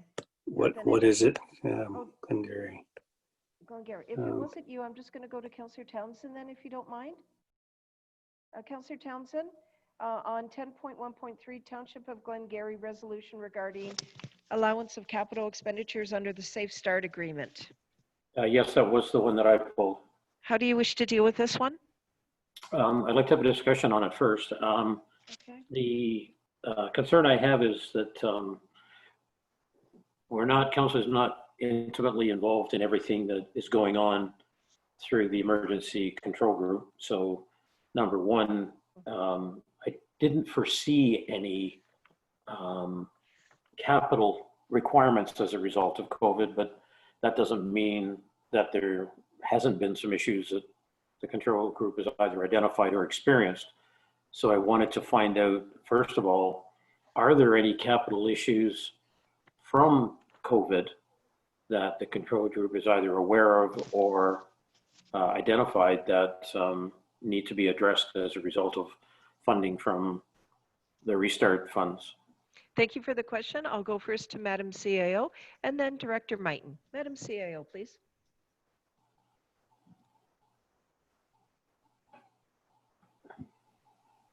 Thank you, Madam Mayor. Through you to Councillor Townsend. You raised a very good question about impacts to capital expenses, and at this point, I'm drawing a blank. I can't think of any capital projects that have been impacted by COVID, and I don't foresee any new capital as a requirement of that. I mean, we've done some safe enhancements, but I would hardly call those capital projects. I can defer to the treasurer for further clarification. Director Mighton, I know we've had a number of items that were being addressed under our budget for 2020 that have been already completed. But I wonder if you could just comment with regard to Councillor Townsend's question. Yes, I concur with the CAO. There hasn't been capital areas that we've had any significant impacts. We've done operational items to provide safe environments, you know, the plexiglass, the sanitizing stations, different things like that. But those are more operational in nature.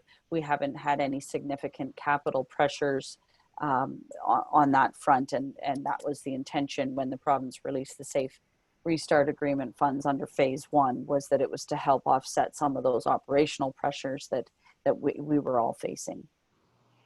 Thank you for that. Councillor Townsend, you still have the mic. Yes, that's what I expected as an answer. So I would like to move that we receive that particular item. Thank you. Do I have a seconder to the motion to receive this correspondence? Councillor Shea, are you seconding the motion to receive? Councillor Shea, I second the motion. Thank you. Is there any further discussion on this matter?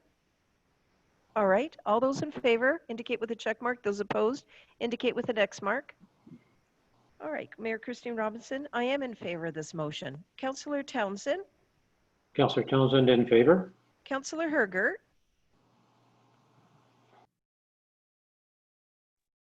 Counselor Hergert, yes. Councillor Shay, Councillor Shay, yes. Deputy Mayor Hutchinson, Deputy Mayor Hutchinson, in favor. Councillor Hamilton, Counselor Hamilton, yes. and Councillor Hutchinson. Councillor Hutchison, in favor. That motion carried.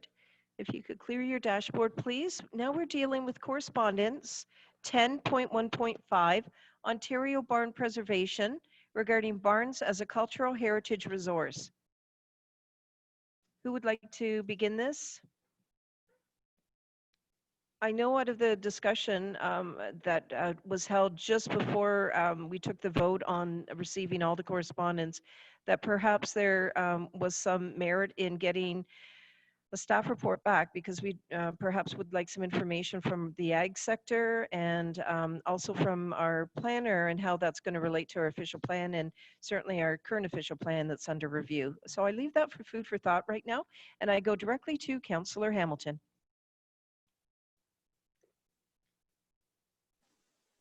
Thank you, Mayor Robinson, and thanks for councillors wanting to pull this.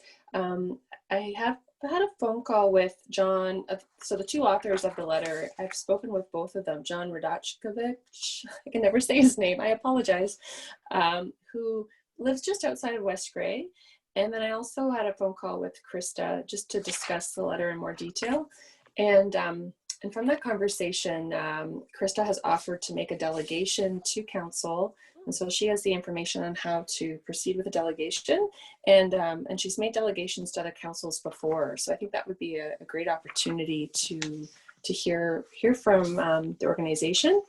And then we also talked about arranging a meeting with Krista and our planner, and perhaps the Grey County planner too, just to bounce some ideas between the different, this kind of decision making involves West Grey policy, involves Grey County, and then of course our Ontario policy as well.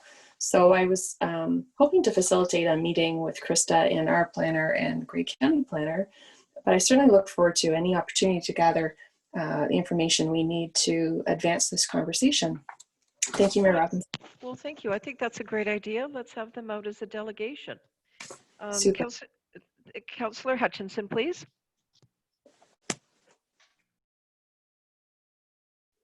Yeah, Councillor Hutchison.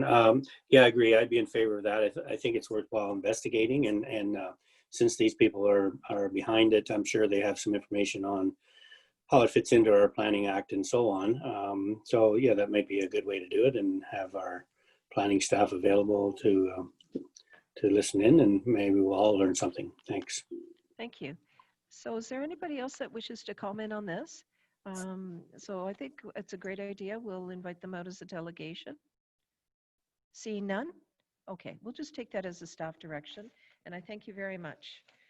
Okay, so the next item is, just a moment. Yes? Pardon me? Oh, okay. So for the matter dealing with the Ontario Barn Preservation regarding barns as a cultural heritage resource, our administrative assistant has identified to me that we need to receive this as, just receive it, and then of course we'll deal with the delegation. Could I please have a motion, or a mover and a seconder to receive the motion? Councillor Hutchinson, are you moving the motion to receive? Yes, I'll move the motion to receive. Thank you. Deputy Mayor Hutchinson, are you seconding the motion to receive? This is Deputy Mayor Hutchinson. I will second the motion. Okay. All those in favor indicate with a check mark. Those opposed indicate with an X mark. Mayor Christine Robinson, I am in favor of the motion. Councillor Hutchinson. Councillor Hutchison, in favor. Councillor Hamilton. Councillor Hamilton, yes. Deputy Mayor Hutchinson.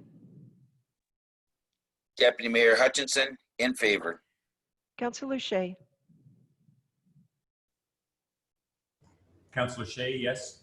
Councillor Hergert. Councillor Hergert, yes. Councillor Townsend.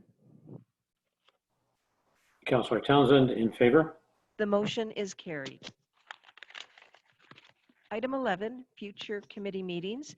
You'll see a listing from 11.1 through to 11.15 of meetings that are upcoming. Item 12, communications from mayor and members of council.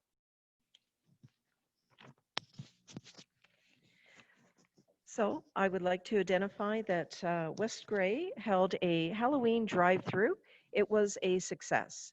There were 578 children that participated. There were 32 businesses that participated. And I would like to highlight the role of our partners, which was the Durham West Grey Lions, West Grey Police, West Grey Fire. I would also like to thank Councillor Hamilton for attending at the West Grey tent with me and for participating. Thank you very much for that. I do want to say that with regard to the COVID update, confirm that the ice is in and bookings are coming from our regular users and some neighboring municipalities. Yes, the ice is in both facilities of Ayton and Durham and being used by regular users, including figure skating, the West Grey Minor Hockey. Hanover Minor Hockey has used the ice, but will be transferring back to their ice in the coming weeks. I also want to say that congratulations is in order to Nelson Granger, who will be receiving the Community Award from Pickleball Ontario on Wednesday, November 4th. I did provide certificates of congratulations to Paul Pletch of Pletch Automotive for 20 years of business, 20 years in business, and to Jenny Andre Parsons for creating the colorful and vibrant murals on Mill Street in Durham. I would also like to congratulate the West Grey Soccer Club that held the Durham Street Haunted House. And with that, I want to say that there was 610 guests, and they raised $1,637 for the food bank. This is also Crime Prevention Week, and West Grey Police Service will be participating in Crime Prevention Week, November 1st through to the 7th, and we very much appreciate that. The Neustadt and District Lions Club is hosting their annual pork and kraut supper on November 8th. It is a drive-through pickup only, so check the Neustadt Facebook page.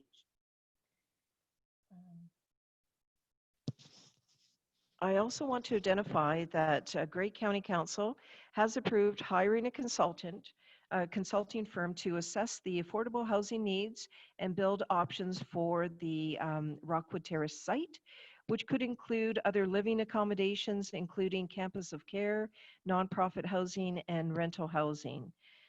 Grey County has approved hiring SHS consultants to assess affordable housing needs and build options for that property. One option for the property the county has talked about in the past is the campus of care model used in other areas such as Simcoe County, where long-term care home is complemented with supportive services and living quarters at a different level of care, from seniors apartments to retirement, assisted living, or memory care facility.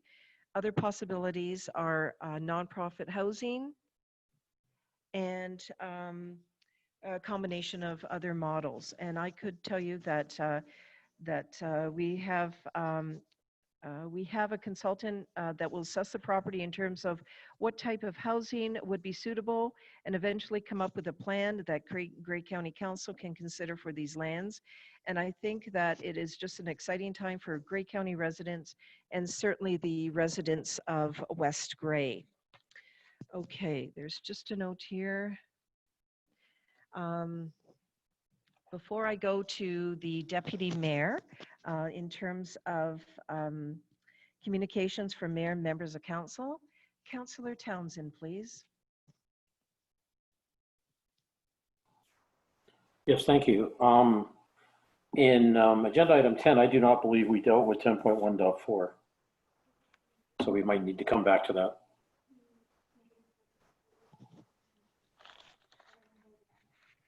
Okay, nobody, with regard to miscellaneous correspondence, 10.1.4, there was nobody that pulled that item.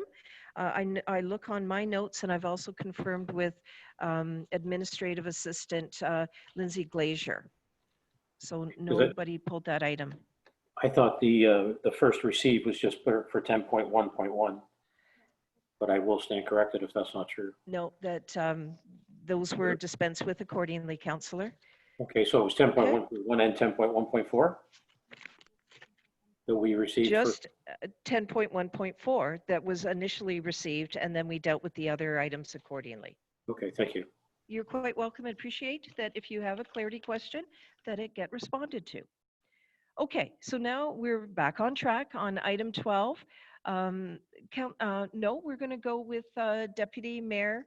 Could you please let us know what you've been doing for the last 2 weeks, please? Thank you, Mayor Robinson. This is Deputy Mayor Hutchinson. I just want to congratulate Supervisor Hewlett and the staff and all the participants on this Halloween event. I've heard nothing but good feedback, and it was well accepted. There was a lot of kids that certainly enjoyed it. So I've heard it right across West Grey and even some folks in Hanover. So it was very well done, and just congratulations.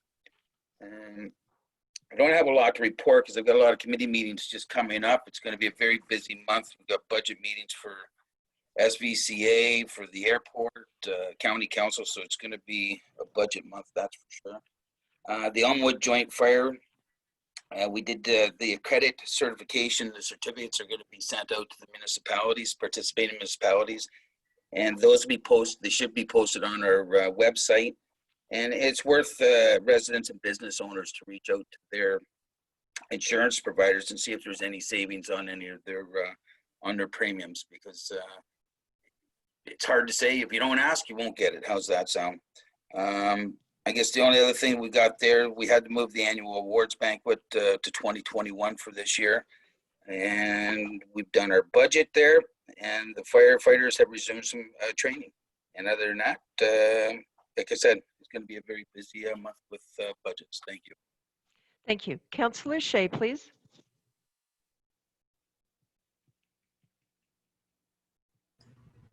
It's Councillor Shea. Thanks very much. I don't have a whole lot to add. Again, the Halloween thing was a great success, and congratulations to Cody making that work. I did sign up for, but was not able to attend at the last minute, the social enterprise workshops, which began yesterday. So I don't know how that went. I'm hoping and assuming that it went well. I believe it's the first in a series. There's weekly ones, and then I assume there will be another block somewhere down the line, because this is a more than a one-year project. I only noticed the call for the workshop yesterday morning, so I don't know if it slipped through my inbox, or I'm just hoping that we're promoting that as actively as we could. I had mentioned at the last meeting that I had started participating in the FCM conference, but it continued on for the remainder of that week. And the day after our last council meeting, I heard a presentation by Minister McKenna, Federal Minister of Infrastructure, which was very encouraging. She was basically saying, if you have projects, especially projects that, capital projects that hit on more than one priority area, including the environment, accessibility, and equity, that they're eager to fund them. They've got money that they want to ship out the door, and that we should be coming in with projects right now. So I thought that was really invigorating, and I want to follow up with that. But that's all I have to report for now. Thank you. Thank you, and I hope you do follow up with that and provide feedback. I appreciate that. Councillor Townsend, no, before I go to Councillor Townsend, Councillor Herger, please.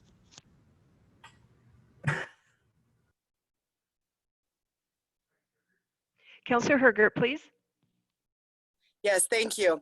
I was just noting the email that we received from FCM yesterday as a communique regarding new funding for deeply affordable housing. And I was hopeful that we could delve a little deeper and get more information on that new funding that's available, and ask for a staff report as to how that relates to our initiatives, our strategic action plan for providing more affordable housing in West Grey. So I was hopeful to take that FCM communique and ask for a staff report about the deeply affordable housing initiative funding that is available through FCM. Otherwise, nothing further to report at this time. Thank you very much to staff that have been very creative during COVID and provided some recreation opportunities, specifically the Halloween drive-through. Thank you very much to staff. Thank you for that. So what I'd like to say is, Councillor Townsend, you are up. Thank you very much. Last week I attended the Grey Bruce Health Communities Partnership Virtual Climate Change Conference, which was very, very excellent. It basically addressed all kinds of things around food insecurity, as well as other climate change challenges, sort of chemicals that get into the foods or into the grounds that affect what you grow and what grows around. So I did find that really, really good. Foodsource.ca is a great place if people need or have food to donate that they're using. Now it's gone across Canada. So I think that's amazing. I've already passed that on to a couple of people that, strangely enough, within the few days that have passed since then, that topic has come up. So I think it's great that they're, first of all, distributing food, because they basically say 32% of food that is perishable is actually wasted, ends up in landfills or garbage or somewhere. And how do you avoid that and help people that really need it? So well worth conference. I also attended the Halloween, and my wife and I worked a booth that was shared by Mini and Me, which is owned, Mini and Me Boutique to be precise, owned by Ashton Trimble, and Sheer Expression, which is owned by Sarah Sherman. And we had basically the same numbers you did, strangely enough, Madam Mayor. But there were slightly over 200 cars, because we actually counted them. And we thought it would be interesting to see how fast they got through.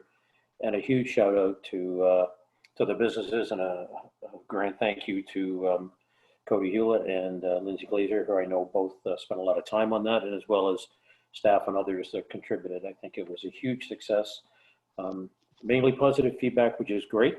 And if it's something that a model we want to use in the future, hopefully we'll do well, do better kind of concept, and just make it even better, because it was fantastic. Thank you. Thank you very much. Yes, it certainly was an outstanding event, and I do want to congratulate Supervisor Hewlett for all his work in terms of creating, organizing, and managing the event. And it really brought the community together. I saw individuals from all over West Grey, and I was most pleased with that, and also other individuals as well. Yep, thank you very much. And Councillor Townsend, thanks for the car count as well. Appreciate it. Councillor Hutchinson. Councillor Hutchison here. Yeah, just a couple of things to add. I do like to express my congratulations to the people involved in the Halloween drive-through, Cody in particular, and Lindsay, and all staff that helped with that, and plus all the businesses and fire department, police, and so on that took part. It was a great event. I drove through with. You may not have seen me, but I was there in disguise.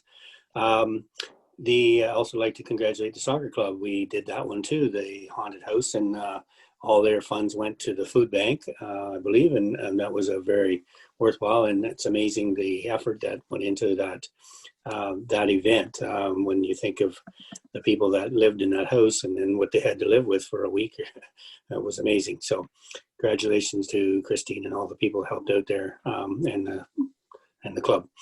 Like, I know you may have noticed, but happy to see that we have some new steps at the ball dam, going down to the ball dam. It's from the back of the arena. They were poured just previous to Halloween, and so hopefully they survived the Halloween event. And the railing will be put in the springtime. There's no railing there right now, but the steps are there. And thank you for everyone that helped get that together and see that happen. I just wanted to mention too, when we talk about ice rentals and the arenas being open, that we do have protocols that people have to follow. And I'm sure between our recreation director or supervisor and the arena staff that they're letting people know that the protocols are a little bit different these days to go in and out of the arena, but hopefully everyone will follow those and we won't have any issues. Yes, That's it for me. Thanks. Yes, and thank you very much for that. Yes, protocols are being communicated and followed. And I just have indication from Supervisor Hewlett on that. Yes, and I'm extremely excited that the stairs at the back of the Durham Arena and Community Center are being installed. And I think this is a long time in coming, and I'm very much pleased that this council approved that project. So it's very well done for everyone involved. Councillor Hamilton.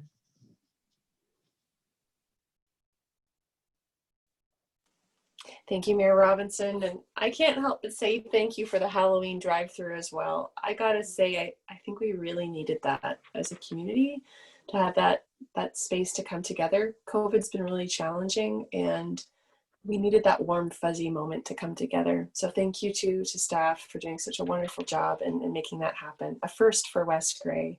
And I think the grown-ups might have had even more fun than the kids. I don't know. We all had a really good time. So thank you, staff. And it's been, otherwise it's been a couple of busy weeks with conferences for me as well. I attended the FCM Sustainable Communities 3-day online conference and Grey Bruce Public Health Virtual Climate Conference. And I was also had FCM's climate leadership course all in the span of these 2 weeks. So it's been a lot about climate the past 2 weeks. It's been very inspiring, and it's been a real call to action for us to be acting now to build a cleaner and greener future.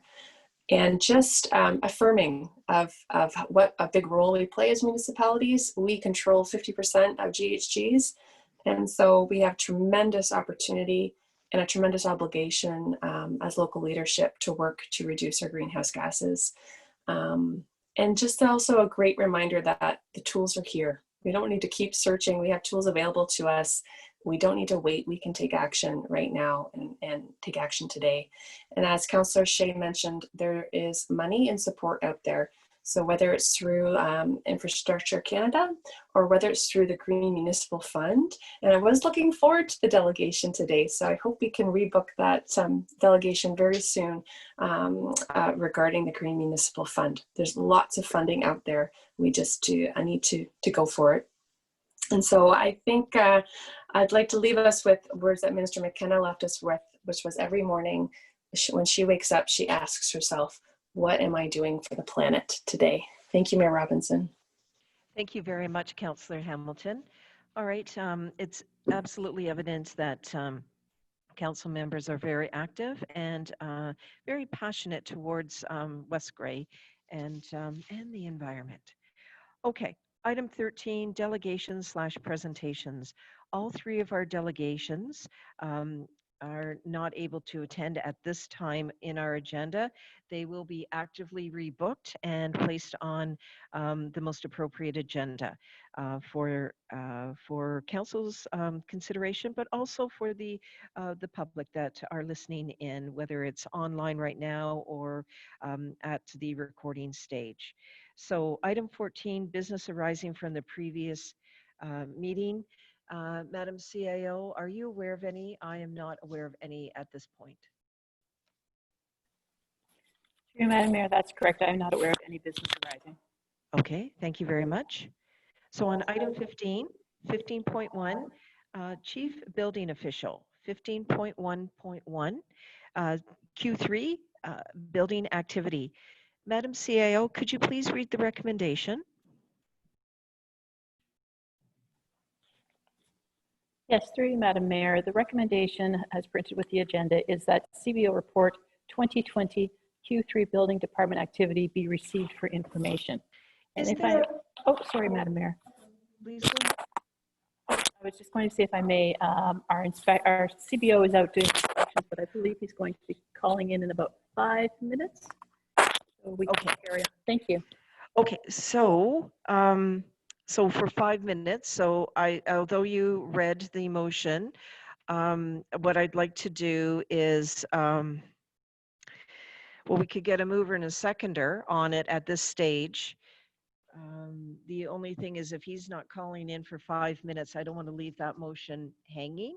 So what I'd like to do is we'll just watch for CBO Shipwreck to call in.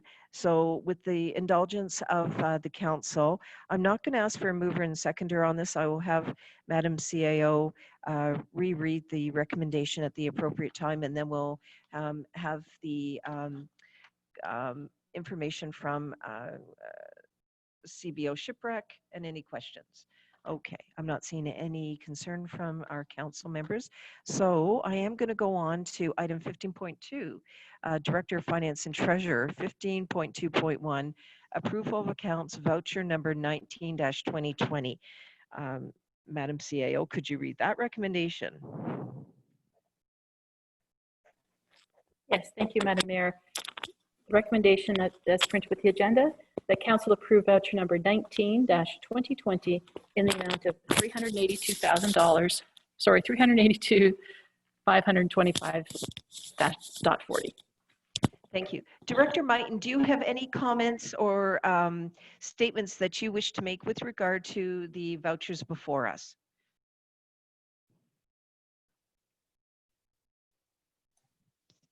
No, just if there's any questions, I would try to entertain them, but other than that, I have no other report with it. Okay, thank you. So could I please have a mover and a seconder for the motion at hand? Councillor Townsend, are you moving this motion? Councillor Townsend, yes, I'm moving the motion. Thank you. Councillor Hutchinson, are you seconding it? Councillor Hutchison seconds the motion, yes. Thank you. Questions or comments? Beginning with Councillor Townsend, please. Thank you very much, and I continue to appreciate receiving the alternate format, excuse me, to allow me to review them, excuse me, in a more appropriate way and get through them a lot quicker. A couple of things that I noticed rather than questions that I just wanted to highlight. The first one is that I noticed that there was a sidewalk replaced at Queen Street and Garifraxis. So I'm wondering, is that the last item within the Lambton Bruce project, or was that separate? And then, of course, is the Lambton Bruce project completed, I guess is the follow-up question to that. So if we could start there, I'd appreciate it. Thank you. Director Sherwinski. Thank you, through your worship. To the best of my knowledge, the Lambton Bruce Street project is complete. We are in the, there's some, a few deficiencies that need to be corrected. We're working through those with the engineer and the contractor. Thank you. Councillor Townsend, please. Thank you very much. The other thing I noticed was that there was a lot of work in other areas, 41 to be exact, on sidewalks, and that was doing the grinding, et cetera. And I guess I just wanted to acknowledge that and make it clear to those that may listen to this outside of the group that's here, that there is work going on behind that you don't always see, and you don't always realize is being done on your behalf without it being a major project that everyone's talking about. So I just wanted to thank the Infrastructure and Public Works folks for that work, because it is important and it does keep people safe and make their traveling around the area a lot safer. So thank you very much for that. And those were the only observations I had. Thank you. Well, thank you. And I really appreciate that comment you made, Councillor Townsend. Much appreciated. Members of council, are there any questions or comments with regards to approval of accounts voucher number 19-2020? Seeing none, then I'll call the question. All those in favor signify with a check mark. Those opposed with an X mark. Mayor Christine Robinson, I am in favor of this motion. Councillor Hutchinson. Councillor Hutchison, in favor. Councillor Hamilton. Councillor Hamilton, yes. Deputy Mayor Hutchinson. Deputy Mayor Hutchinson, in favor. Councillor Shea. Councillor Shea, yes. Councillor Hergert. Counselor Hergert, yes. Councillor Townsend, Councillor Townsend, in favor. the motion does carry.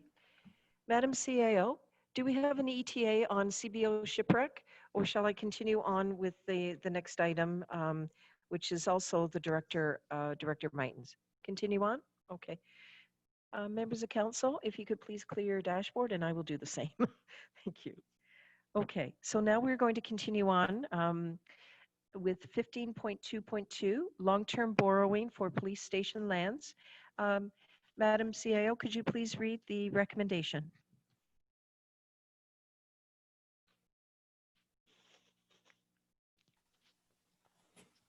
Thank you, Madam Mayor. Through you to council, the recommendation is that staff prepare a borrowing bylaw to finance the purchase of lands for a future police station through a bank loan with a 20-year amortization and a 5-year term. Is there a mover for this motion? Deputy Mayor Hutchinson, are you moving this motion?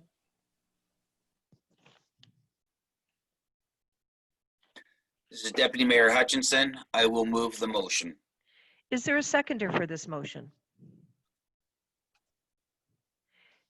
Councillor Townsend, are you seconding this motion? Councillor Townsend, yes, I'm seconding the motion. Thank you. Director Meiten, comments, presentation? Yes, so I've outlined some of the options that we have before us for borrowing. 20-year debenture and bank loan are relatively the same once you include legal fees for the registration of the actual debenture. But looking at sort of maintaining a bit of flexibility with this and looking at a debenture for the actual construction of the project later on. So just if council is agreeable, then we will prepare the bylaw for the next meeting with the applicable borrowing rates. They do change daily, so it will be the rates effective, but that does give you the flavor of where the rates are sitting at the moment. Thank you. So in regards to the motion at hand, this is all you require until the bylaw is brought forward at council. Is that correct? Yes. Okay, thank you. Comments, questions from members of council? Seeing none, I'm calling the question. All those in favor signify with a check mark. Those opposed with an X mark. Mayor Christine Robinson, I am in favor of this motion. Councillor Townsend. Councillor Townsend, in favor. Councillor Hergert. Counselor Hergert, yes. Councillor Shea. Councillor Shea, yes. Deputy Mayor Hutchinson. Deputy Mayor Hutchinson, in favor. Councillor Hamilton.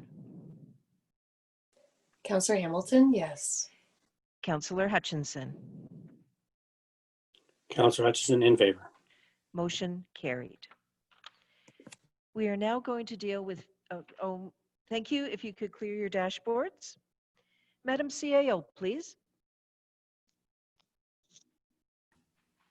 Thank you, Madam Mayor. I would just like to advise that our CBO has now joined the meeting. So if you, did he go away again, Cody?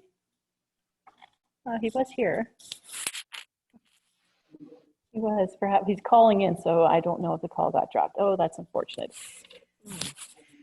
He's not here. Okay. Not here at this time. Well, thank you for watching Sorry. out for him. Thank No, you. that's fine.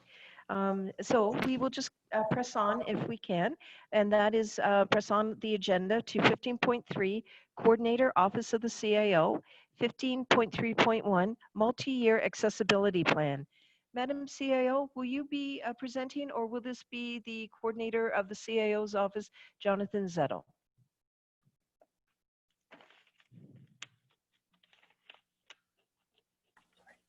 Through you, Madam Mayor, I would defer this to Mr. Zettel.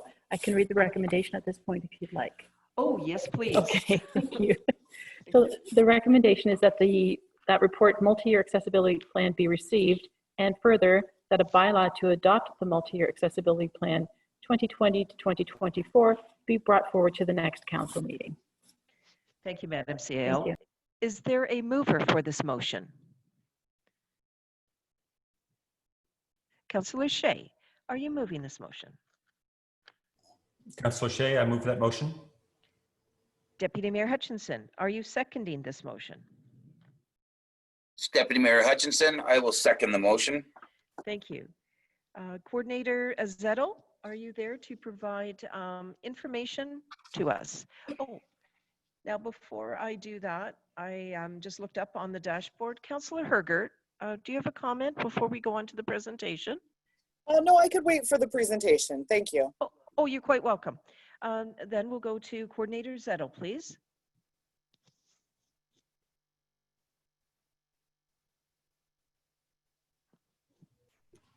Hello, everyone. Thank you, and through you, Mayor. So before us today is the multi-year accessibility plan.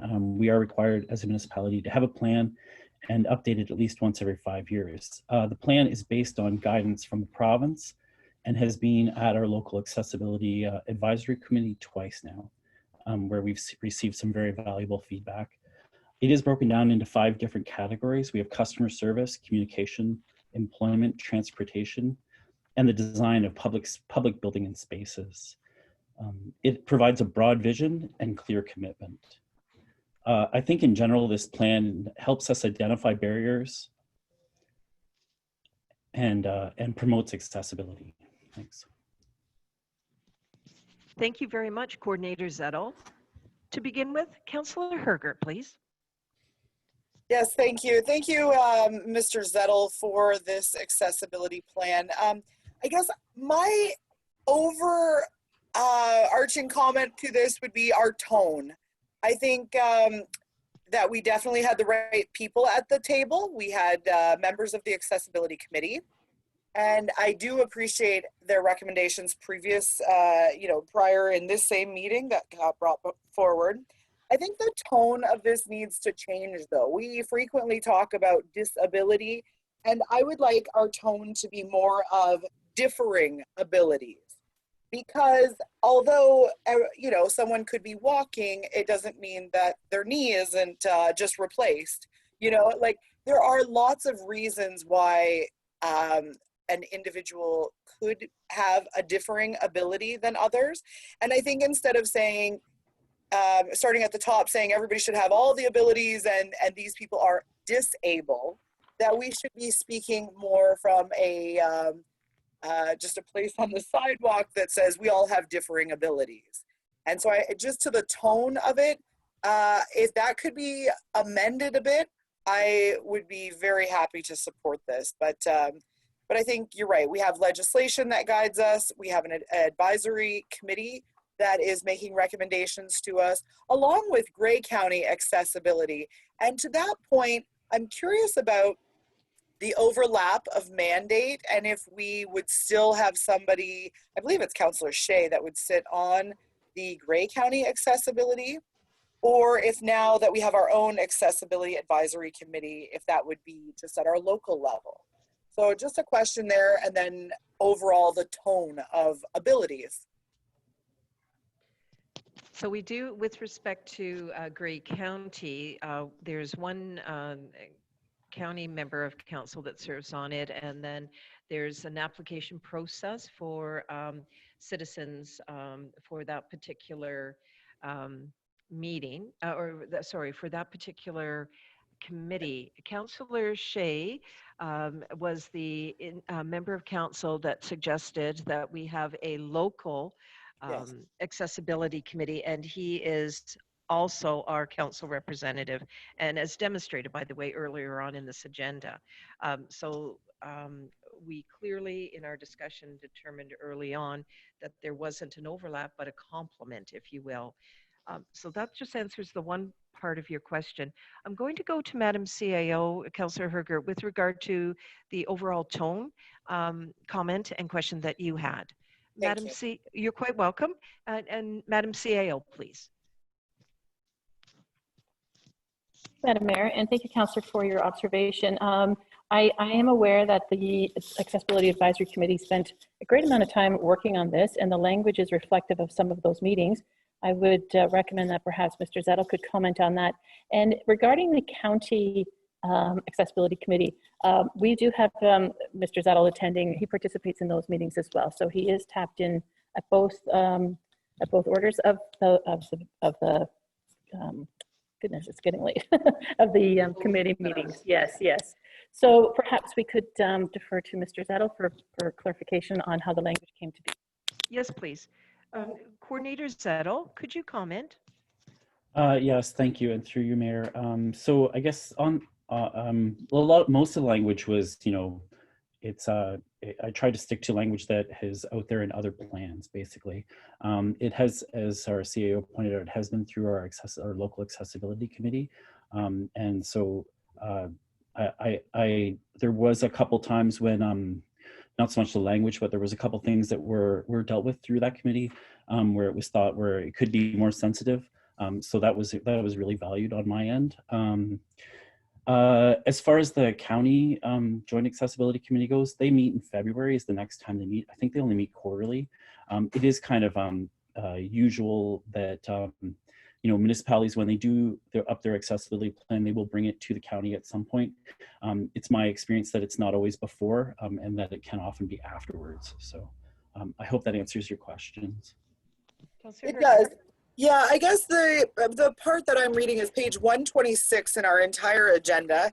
And it talks about the municipality is committed to building an inclusive society and providing an accessible environment in which all individuals have access to our programs and services in a way that respects the dignity and independence of persons with disabilities. And all I would recommend is saying, instead of with disabilities, we just say with differing abilities. Because it really spans the spectrum of where people may be at a moment. They may be there, and people might not be there forever, but there are differing abilities. And I think not to just hold true to a definition of disable, but to really put the spirit of our bylaw and our plan, accessibility plan, is that we would just have acknowledged that there are people with differing abilities. That's just one instance where I see the word disabilities, and I think differing abilities would be more sensitive. That's all. Thank you. And thank you for raising that. Madam CIO has indicated that that would be not a problem to adjust that. Thank you for that. Councillor Townsend, please.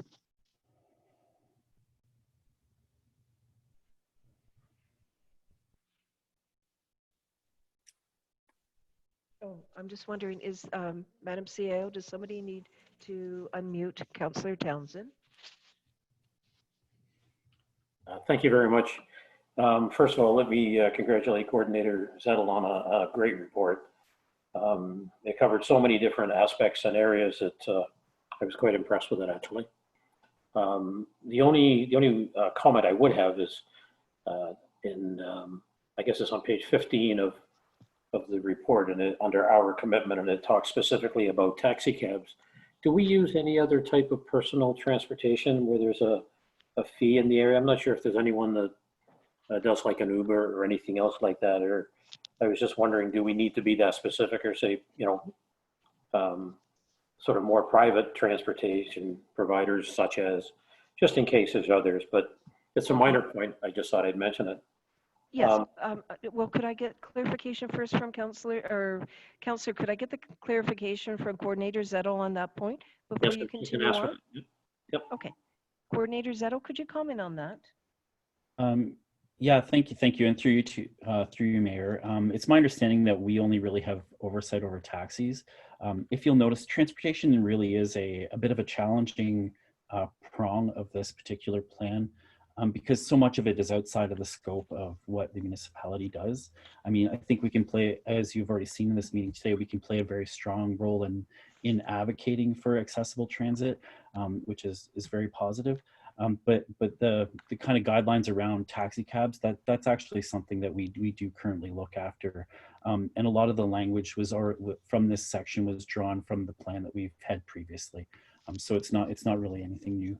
I'm not personally aware of any Uber or like any of those services that are out there. But I'm not sure if the registration around them is much different than a taxi cab, right? So I'm not sure how legislated it is. If you would like, I'd be happy to do more investigation on that point. Councillor That's okay. Townsend? I'll leave it with you because, like I said, I think the report is great. I just have one other comment or question, I guess. This is an excellent start, and I'm sure we're going to get into more detailed actions and budgets and et cetera. And I'm sort of looking for confirmation of that, and also a time frame of when that'll be be available, because obviously we're going to be busy with budgets very shortly. And I'm sure it's something we're going to have to worry about in 2024. So I'll either leave that to Coordinator Zettel or the CAO. Are you looking for a comment, or you're just leaving it with them? Well, I'd like a comment on timing and confirmation that that will in fact happen. Certainly. Coordinator Zettel. Thank you, and through you, Mayor, I may have to defer to our CAO or our treasurer, but it's my understanding that much of this will come through the budget process. I mean, some of the commitments have already been funded through last year, this year's budget. So that's my assumption, but I could be wrong on that. Thank you. Madam CAO, did you want to add anything further?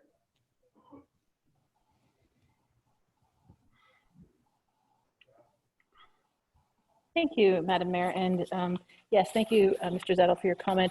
As I was reading the plan, I did notice that a lot of these recommendations are part of our business as usual, things that we are doing or things that we had always intended to do. So it's really great to have it solidified.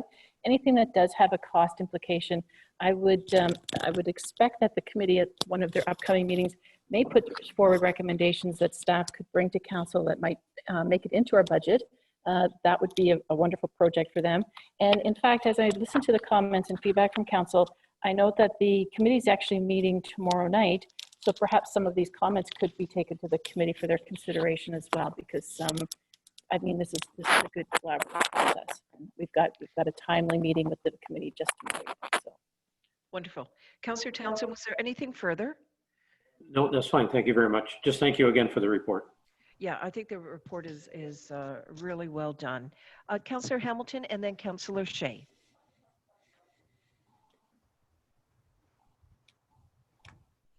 Councillor Hamilton, please.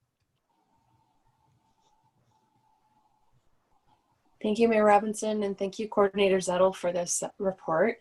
I was wondering, would we be receiving like, you know, our strategic vision plan, and we received quarterly updates, and they look like a report card, and you can see the action items coming out of that. Would we, is there opportunity, or maybe you're already planning on this, to have like an annual progress update or some sort of timeline of action items that have been completed? Or so I'm just looking for some comment about how we keep assessing this moving forward. Thank you. Thank you. Coordinator Zettel. Yes, and thank you through you, Mayor. So there are prongs of this, or there are points within this plan that do require annual inspections and annual updates. So there is some timeliness already applied to it. I think that an annual kind of report, there's also is required from the province. And I'm sorry, I can't remember right now if it's annual or biannual, I'm not sure. But so a lot of this stuff will come through that as well. But yeah, and if you're looking for something more concrete than that, I guess we'd have to look at it. So. Thank you. Yeah, I think I am. This way, and I think it would just need to be annually. Our strategic vision plan's coming to us more frequently than that. But I think having an annual update on the success of this plan would keep it up front and center for council, and we could see if there's any areas that need further support to move things forward. And perhaps the model that we're using for the strategic vision plan, where you have colors and you're just, you break out all the action items and show us how they're coming along. I think that'd be really important, because we've spoken in other conversations about how the last accessibility plan wasn't so prominent, and I think this would keep it fresh and relevant, and yeah, keep it part of the discussion. So if we need direction or a motion to so I approve this plan, you got my thumbs up. If we need if council likes this idea of having like an annual report card, or then I would also want to move that forward. So I'd be looking for direction from our clerk or mayor about that action piece, how best to capture that and get council's consensus on that, please. Okay, so we do have a motion at hand, and I think it should stand as it is. But I Okay. really feel that what you're suggesting as the mover, that staff provide an annual report with regard to the multi-year accessibility plan, can be the next motion that we entertain. Thank you. Okay, thank you for that. And I, at the appropriate time, be looking for a seconder as well. Thank you Anything very further, Councillor Hamilton? I just wanted to highlight on page 15, one of them says, promote and advocate for accessible transportation running through West Grey. And isn't that what we did today? So well done, everybody. Thank you. Thank you very much for that comment. Councillor Shea, please. Thank you, it's Councillor Shea. I'll just remind again that I think I mentioned this in a previous meeting, that in the equity and diversity training that we took as the Police Service Board, the trainer indicated to us that on the road to improving equity and diversity, compliance is the lowest rung on the ladder. We have to assume that everything is compliant, because if it's not compliant, we're breaking the law and we don't see ourselves as criminals. So yes, we are going to achieve compliance, that's great. But we are able to go well beyond compliance and sort of shoot for the moon and the stars if we choose. And I think we are pushing in that direction. There is a requirement, and I do believe it is for an annual report. And I've seen the annual reports that have been filed in the past by West Grey and by neighboring municipalities. And the reports that are filed to the government, they're filled out on a template form. You check things off, you sign things, and you send it in. And it's not the sort of thing that would inspire confidence in our reader or in members of our disability community. So I think the sort of report that Councillor Hamilton is talking about is something very different than the annually required report. So the question, and again, I want to commend and congratulate you, Jonathan, for preparing this and for being responsive to the input of the committee. I think this is really going far towards achieving our goals.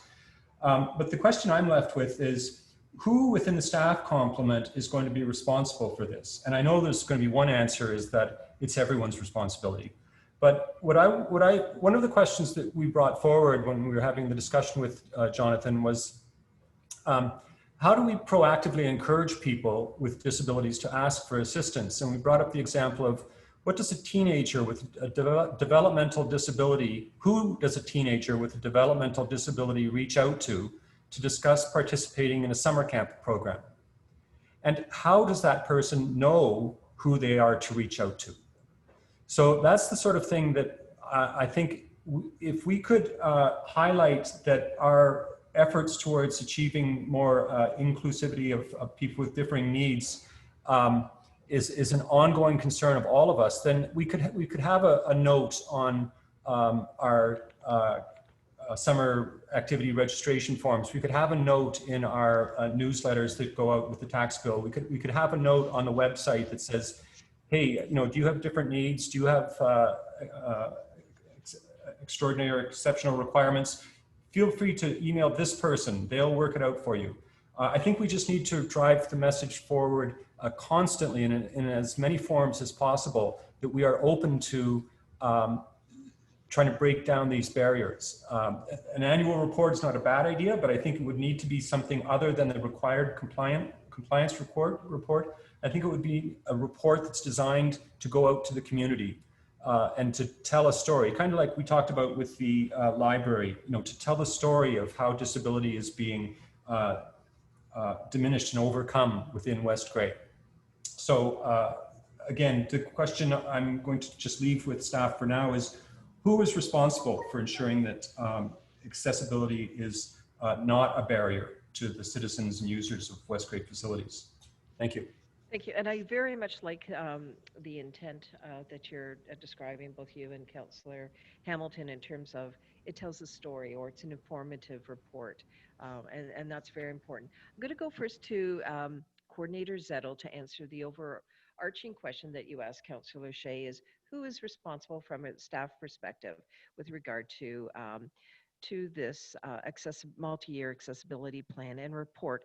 But I also would like to go to Supervisor Hewlett to respond to the recreation example that you provided. So first to Coordinator Zettel. Yes, and thank you. Thank you through you, Mayor. Thank you, Councillor Shea, for your comments. I can see an annual report that is of a storytelling variety. I think that's something that I would love to tackle at some point. So that's great. I guess your question about who is responsible. I right now it's my understanding that it's a team effort. So I'm not sure if the organizational review or if there's any plans in the future to kind of pin that role down. I'm not sure, but that's definitely a question to be asked, I guess. Okay, thank you for that response. With that, I'm going now to Madam CAO and then over to Supervisor Hewlett. Thank you, Madam Mayor, and thank you, Councillor, for the question. What I would like to propose is that your first response, that it's everyone's responsibility, is exactly correct. As we continue to improve and enhance our customer service model, this is one of the items that staff will be receiving some training and made more aware of the accommodating specific requests. Right now, as Mr. Zettel has noted, it is a little bit decentralized because the clerk's office, all of their correspondence indicates that alternate formats are available. When we're doing recruitment, we have a boilerplate that indicates that we can accommodate in different formats. I'll let our Mr. Hewlett speak to how recreation indicates that we can accommodate special needs or other requirements. So right now, I'm pleased to say that it's sprinkled throughout the organization. In Mr. Zettel's job description, in fact, he is the lead on accessibility. So I'm very proud and pleased with the work that he's done on this report. And he is taking the lead to make sure that the website continues to meet those requirements, corporate documents meet those requirements. So if I had to say who oversees this, generally it would be Mr. Zettel, but all staff have been empowered to be aware and to accommodate where we can. Thank you very much. Supervisor Hewlett, could you please respond? I know it was an example by which Councillor Shea articulated, but could you please answer that example question? Can you hear me? Oh, perfect. Yes. My headphones are working now. Thank you for the question, Councillor Shea. In regards to recreation and specifically with our camp program, in all of our registration packages and that sort of thing that we send out, I can't remember the exact verbiage, but it does state we welcome children and youth of all different abilities.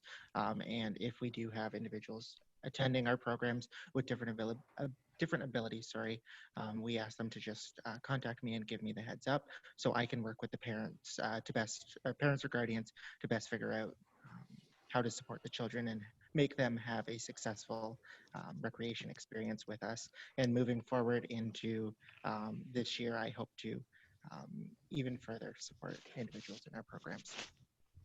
Okay. Thank you very much. Councillor Shea, you still have the mic. That's great to hear, Cody. I'm just curious if maybe at some point you could quantify how many sorts of requests you get. I'm not looking for names or details about natures of disability or anything, but just to say that, we've made special accommodation for X number of people per year. That would really give us confidence that the job is getting done. So thank you. If I may, just for this camp season that we had this past summer, we were able to successfully accommodate 3 different campers with different abilities in our program. Thank you. Okay, I'm not seeing any other member of council with their hand up with regard to this item. So, Madam CAO, we do have a motion before us, moved by Councillor Shea, seconded by Deputy Mayor Hutchinson. I wonder if you could just reread the motion before us, and then I'll call the vote.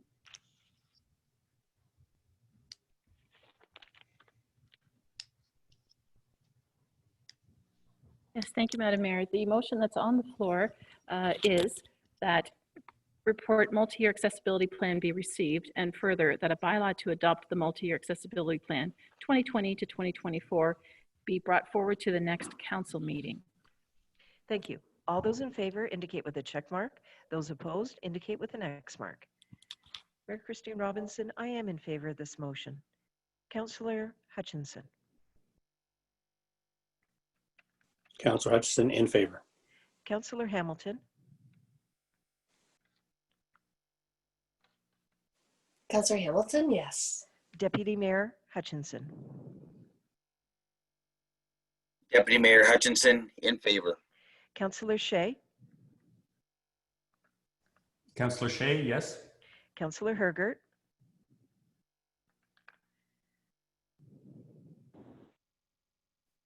Councillor Hergert, yes. Councillor Townsend,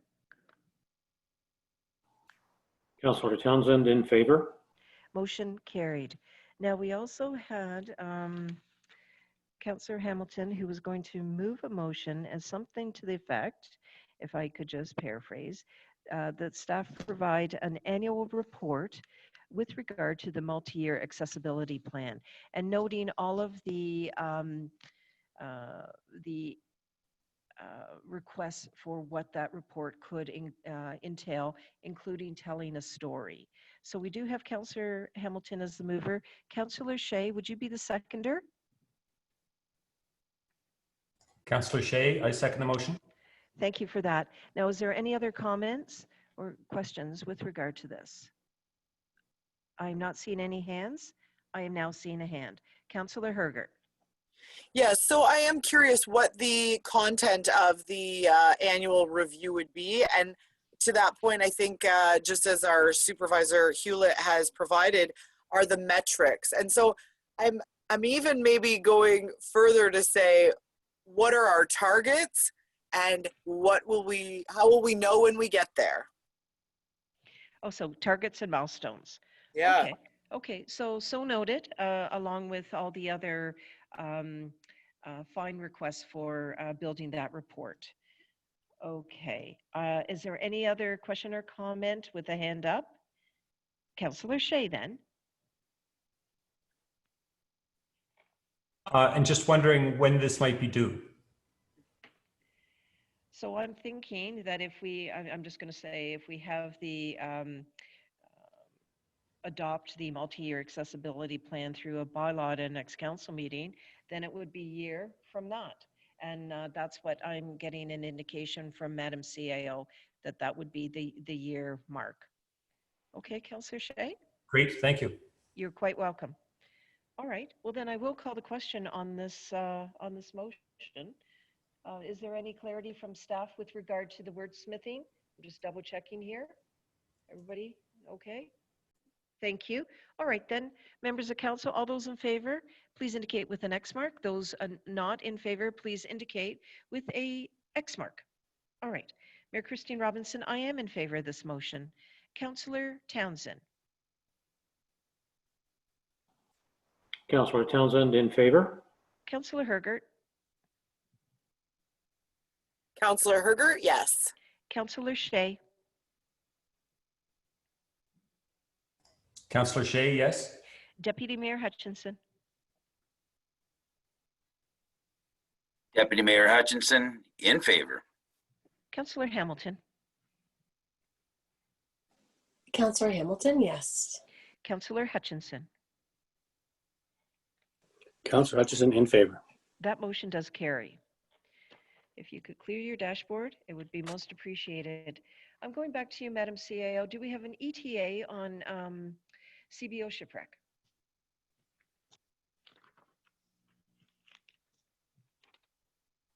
Yes, thank you, Madam Mayor. Our CBO has joined the meeting. So if you like, we could go back to 15.1. Thank you. Members of council and those listening in, 15.1, a chief building official, 15.1.1, Q3 building activity. Madam CAO, could you please read the recommendation? Yes, thank you, Madam Mayor. The recommendation is that CBO report 2020 Q3 building department activity be received for information. Is there a mover for this motion? Councillor Hergert, are you moving this motion? Councillor Hergert, yes. Councillor Townsend, are you seconding this motion? Councillor Townsend, yes. Thank you. Welcome, CBO Shipwreck. Could you provide us with an update and presentation regarding Q3 building activity? And by the way, that was a very good report. Thank you, Your Worship, and I apologize for not being on the meeting. I was in the middle of an inspection and I couldn't be excused, but I'm glad I've got on here now and be able to present this report. So as far as Q3, this July, August, and September were very busy months for the building department. We're definitely catching up over the month or month and a half we lost earlier in the spring due to some COVID slowdown. But as you can see, we're pretty well caught back up, if not surpassed our 2019 numbers as far as our year-to-date goes. And I can say that October continued to be very busy up until almost the end of the month. The weather did cooperate for a lot of builders, and it was decent weather. And things seem to be continuing to be busy. We have slowed down a little bit now moving into November, but that's usual. And I think speaking with contractors and builders, next year is going to be busier, as busy as this year, if not busier. The amount of requests that builders have had for new homes and things like that, they just can't keep up. So for the foreseeable future, things look good in the building industry. If anybody has any questions, I'd be happy to answer. Thank you very much for that report. Members of council, any questions? Councillor Townsend. Yes, thank you.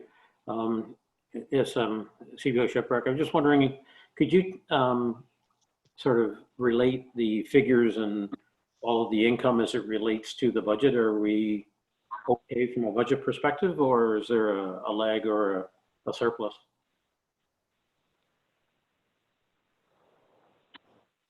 Through you, Madam Mayor, we definitely have a surplus this year. We are ahead of our forecasted numbers, and I believe by the time we hit the end of the year, we'll definitely be higher. Part of our income, as you know, is based on we do a 50% cost share with Chatsworth, so 50% of their building permit fees come to West Grey to cover our staff time, and their building permit fees are up.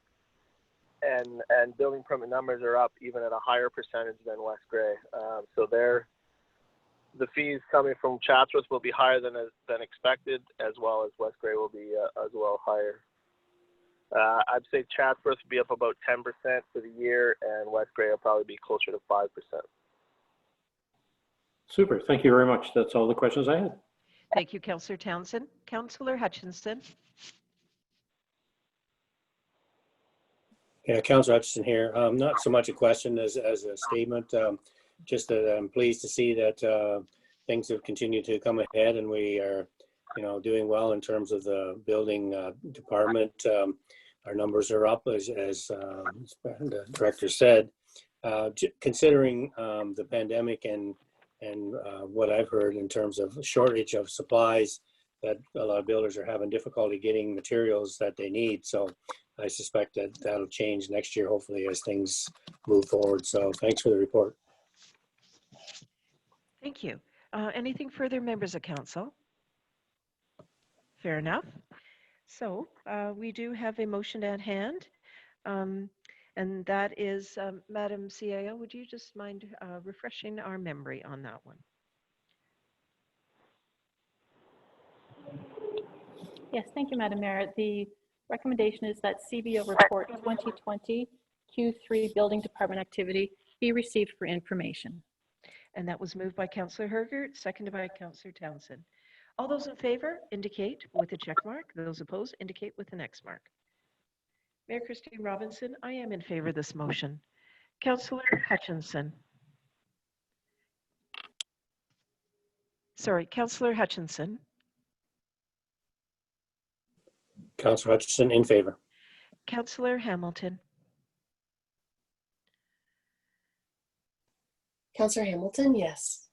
Deputy Mayor Hutchinson. Deputy Mayor Hutchinson, in favor. Councillor Shea. Councillor Shea, yes. Councillor Hergert. Councillor Hergert, yes. Councillor Townsend.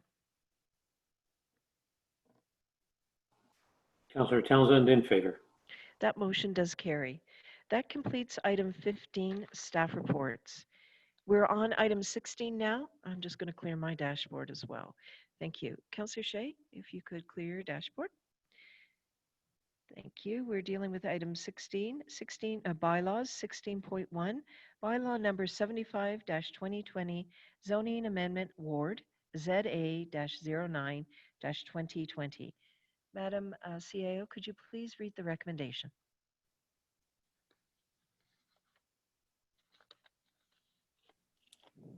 Yes, through you, Madam Mayor. The recommendation is that the Council of the Municipality of West Grey gives first, second, and third and final reading to bylaw number 75-2020, being a bylaw to amend the zoning bylaw number 37-2006. Is there a mover for this motion? Deputy Mayor Hutchinson, are you moving this motion? This is Deputy Mayor Hutchinson. I will move the motion. Is there a seconder for this motion?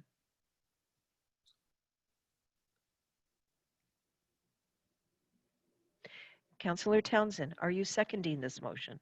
Councillor Townsend, yes, I'm seconding the motion. Questions or comments? Seeing none, all those in favor indicate with a check mark. Those opposed indicate with an X mark. Mayor Christine Robinson, I am in favor of this motion. Councillor Townsend. Councillor Townsend, in favor. Councillor Hergert. Councillor Hergert, yes. Councillor Shea.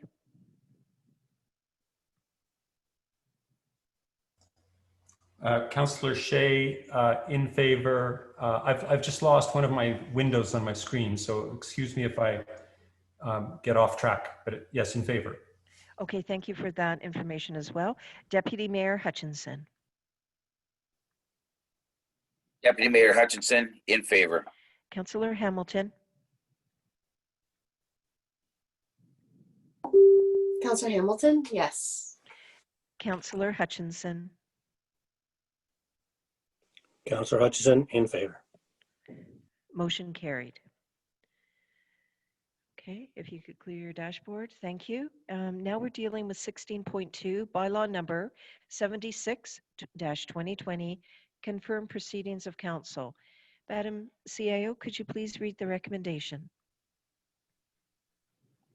Yes, thank you, Madam Mayor. The recommendation is that the Council of the Municipality of West Grey gives first, yes, that's right, gives first, second, and third and final reading to bylaw number 76-2020, being a bylaw to confirm matters addressed at the November 3rd, 2020 regular council meeting and the October 13th, 2020 special council meeting. Is there a mover for this motion?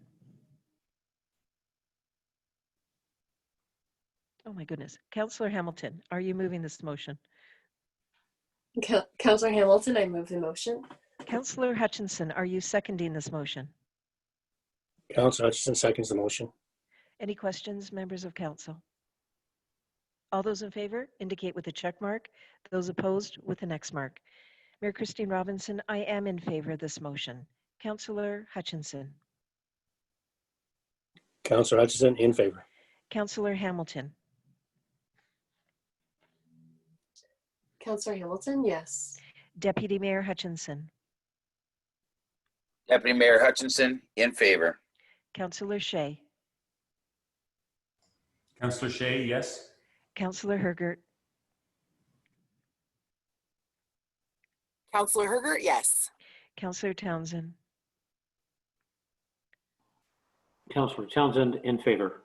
The motion does carry. If you could please clear your dashboard. Members of council, the reason I went, oh my goodness, simply was because 3 members of council had their check mark up simultaneously when I looked on the dashboard. So I just made a comment to that. Okay, we are now moving on to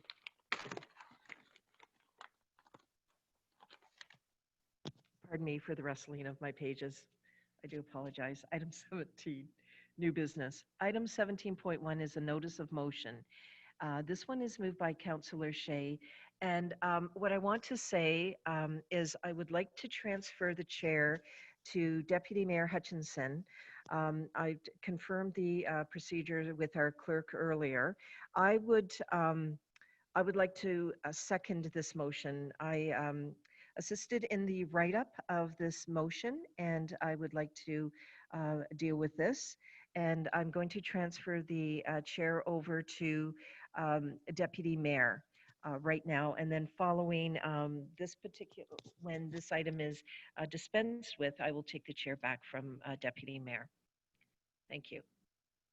Okay, thank you, Mayor Robinson. So under new business, we have item 17.1. It's a notice of motion moved by Councillor Shea. Councillor Shea, the floor is yours. Thank you, Deputy Mayor. Well, I'll just read the motion for the record. Is Clerk Scharbach, I think that's the appropriate procedure. Clerk Scharbach is not here at this moment. CAO Johnston and CAO/Deputy Mayor is here. And that, by the way, through you, Mr. Chair. Yes. I would just ask the CAO for that. And yeah. Thank you. CAO Johnson, would you like Councillor Shea to read the notice of motion then? Thank you, Deputy. Yes, that would be appropriate at this time with the motion printed with the council agenda. Thank you. And then we know moved by Councillor Shea. We have it seconded by Mayor Robinson, and then we'll have our discussion at the end of the reading of the motion. Very good. Thank you. Okay, thank you. Whereas the Municipal Act 2001, Section 238, brackets 2, stipulates that every municipality and local board is required to pass a procedural bylaw for governing the calling, place, and proceedings of meetings. Whereas the Municipal Act 2001 provides for legislative requirements for a procedural bylaw. Whereas the COVID-19 Economic Recovery Act 2020 allows members of a council, local boards, or a committee or either of them to participate electronically in meetings without the need for the physical presence of any member at any particular location. Whereas the Council of the Municipality of West Grey has provided input with regard to suggested improvements to the current procedural bylaw. Whereas the Clerk of the Municipality of West Grey is conducting a thorough review of the current procedural bylaw. Now therefore be it resolved that the Clerk of the Municipality of West Grey report back to Council on recommended revisions and amendments at the November 24th, 2020 Committee of the Whole meeting. That's the end of the motion. Thank you, Councillor Shea. So I'll open it up for discussion then. Is there any comments or questions? I will start, well, I have an order here, so I'm going to start with Mayor Robinson, please. Chair, thank you very much, but I would please ask that Councillor Shea as the mover go first in this particular instance, and then as a seconder, I wouldn't mind speaking. Thank you very much. Yeah, his hand came up after yours, that's all, because I had yourself, Mayor Robinson, and then Councillor Hutchinson, and then Shea, but we will go with Councillor Shea. And then I will go to Mayor Robinson and then to Councillor Hutchinson. Councillor Shea, go ahead. Thank you, Chair. I'm disappointed that the clerk isn't present because I had hoped to revisit the proposed delivery date that I had initially proposed, which was November 24th, 2020. And I wanted to get her feedback on whether or not she thought that was feasible. We've been discussing the procedural bylaw almost since day one.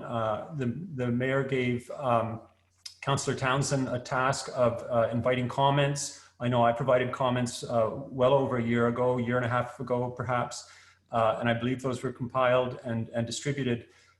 So we've had a number of instances where there has been confusion and disappointment with ambiguities within the current procedural bylaw. So I'm very eager to see this move forward as quickly as possible. I did discuss with the mayor about whether we should push this off to a late January date for completion.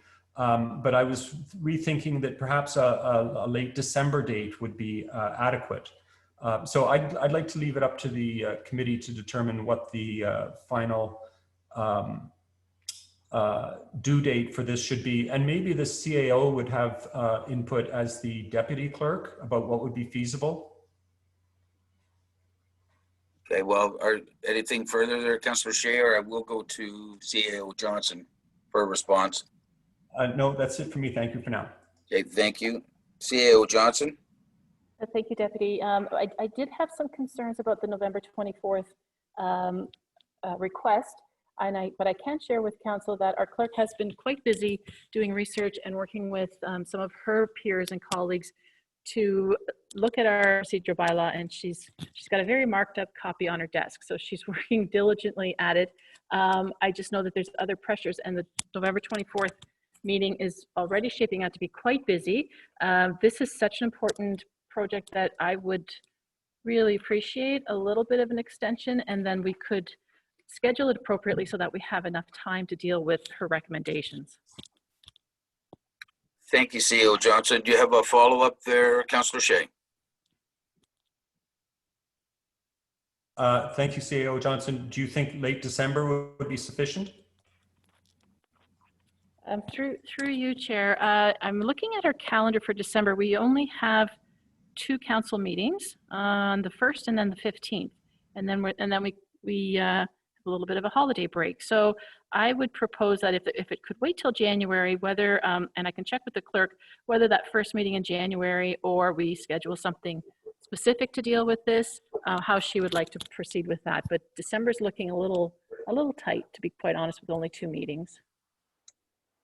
How about the middle of January meeting, the 19th? Through you, Chair, I have more comfort in January 19th than November 24th. Thank you for that. I would agree to that. Thank you. Anything further to add there, Councillor Shea? No, thank you. Okay, thank you. All right, we go to Mayor Robinson next. Thank you, Mr. Chair. I'm very pleased to be the seconder of this motion. As Councillor Shea has identified, we initially, I had asked members of council to put their initial thoughts with regard to the current procedural bylaw in place, and we also had Councillor Townsend working to tabulate that information as well, and I thank him for all his hard work. So as a council, we've had experience with the current procedural bylaw, what works, what doesn't work. As a modern council, there's an ability to revise based on the set rules of meetings. So Roger's rules of order and Bruno's rules of order. And our clerk, I know, has been working very diligently on a updated and current procedure bylaw, and also through our experience of our meetings, committee of the whole and council. It's shaping our new bylaw that will be created. So it was very important to me to second this motion. Procedure of meetings is very near and dear to my heart for members guiding through the procedures of meetings for members of council and for our citizens as well, to have the clarity that the meeting procedures, that they understand them as well. So I'm fine with the January 19th change of date. I'm even better if we keep it a bit more flexible and just say on that last line, now, therefore, be it resolved that the clerk of the municipality of West Grey report back to council on recommended revisions and amendments by the end of January 2021, and that gives that flexibility to address it. If Councillor Shea likes that language, that would be wonderful. If you're stuck on the January 19th, 2021, I'm fine with that as well. And I don't mean the word stuck on it. I mean, if that is your preference, let me just address it in the same intent that I'm trying to express. Thank you very much for your time, and I'm finished speaking at this point. Thank you. Thank you, Mayor Robinson. Councillor Shea, do you have a response to the Mayor Robinson's question there? I take the mayor's point about that additional flexibility. I'd like to stick with the 19th date with the understanding that if the clerk needs more time, she's welcome to come back and ask for it.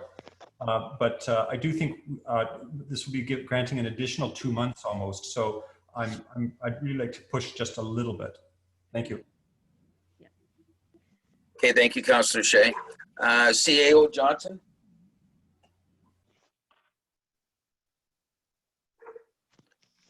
Thank you, Chair. It has been brought to my attention that we actually haven't set our 2021 meeting dates yet. So pending that January 19th is one of the proposed dates, we will aim for that. If the schedule is adjusted somehow, then we'll have to look at another date. So I don't know if that affects your decision, Councillor or Madam Mayor, on naming a date right now, but we haven't actually set those dates for 2021. Okay, thank you. Mayor Robinson, do you have a follow-up then? I do have a speaking list, and I've acknowledged it. There's Councillor Hutchinson and Hamilton. I seen the mayor put her hand up, so we'll just stay in this one, and then I'll get to you folks in a minute. Thank you. Thank you for the latitude. I think with that in mind, yes, we have not passed our meeting dates. So with that in mind, I wonder if we could just have the language by the end of January 2021. That'll be an all-inclusive, and we can express the intent of the meeting date being the that meeting date via the CAO deputy clerk to the clerk on that. But because we don't have that date established, I wonder if there could just be consideration by the end of January 2021. Thank you. Thank you, Mayor Robinson. And I'm going to go over to Councillor Shea just to get a response to that. A good point about the fact that we don't have the meetings scheduled. So why don't we say by the second meeting in January? Perfect, as far as I go. Thank you. Okay, thank you very much. So anything further, Councillor Shea, Councillor Shea for starters? No, thank you. Okay, thank you. And Mayor Robinson, anything further? No, I'm very happy with this. Thank you. Okay, thank you. All right, Councillor Hutchinson, you're up. Go ahead. Yeah, Councillor Hutchinson. Nothing too serious, but I was just sort of curious when I first read this, is why does this need to be a direct motion? And as I listened to the conversation, it's really all about setting a date or setting a time frame. So I just questioned, did it really need to be a direct motion, or did we just need to set a date so that we have it come back to us? Thank you. CAO Johnson, would you like to comment to that? Through you, Chair, it's appropriate. Either way is appropriate. I do understand that we've all been waiting for this for some time, and our clerk has only been with us for 3 months, so she's been busy on it. So I appreciate the latitude in having this come back early January. Thank you. Okay, thank you. Anything further, Councillor Hutchinson? No. Okay, thank you. Councillor Hamilton.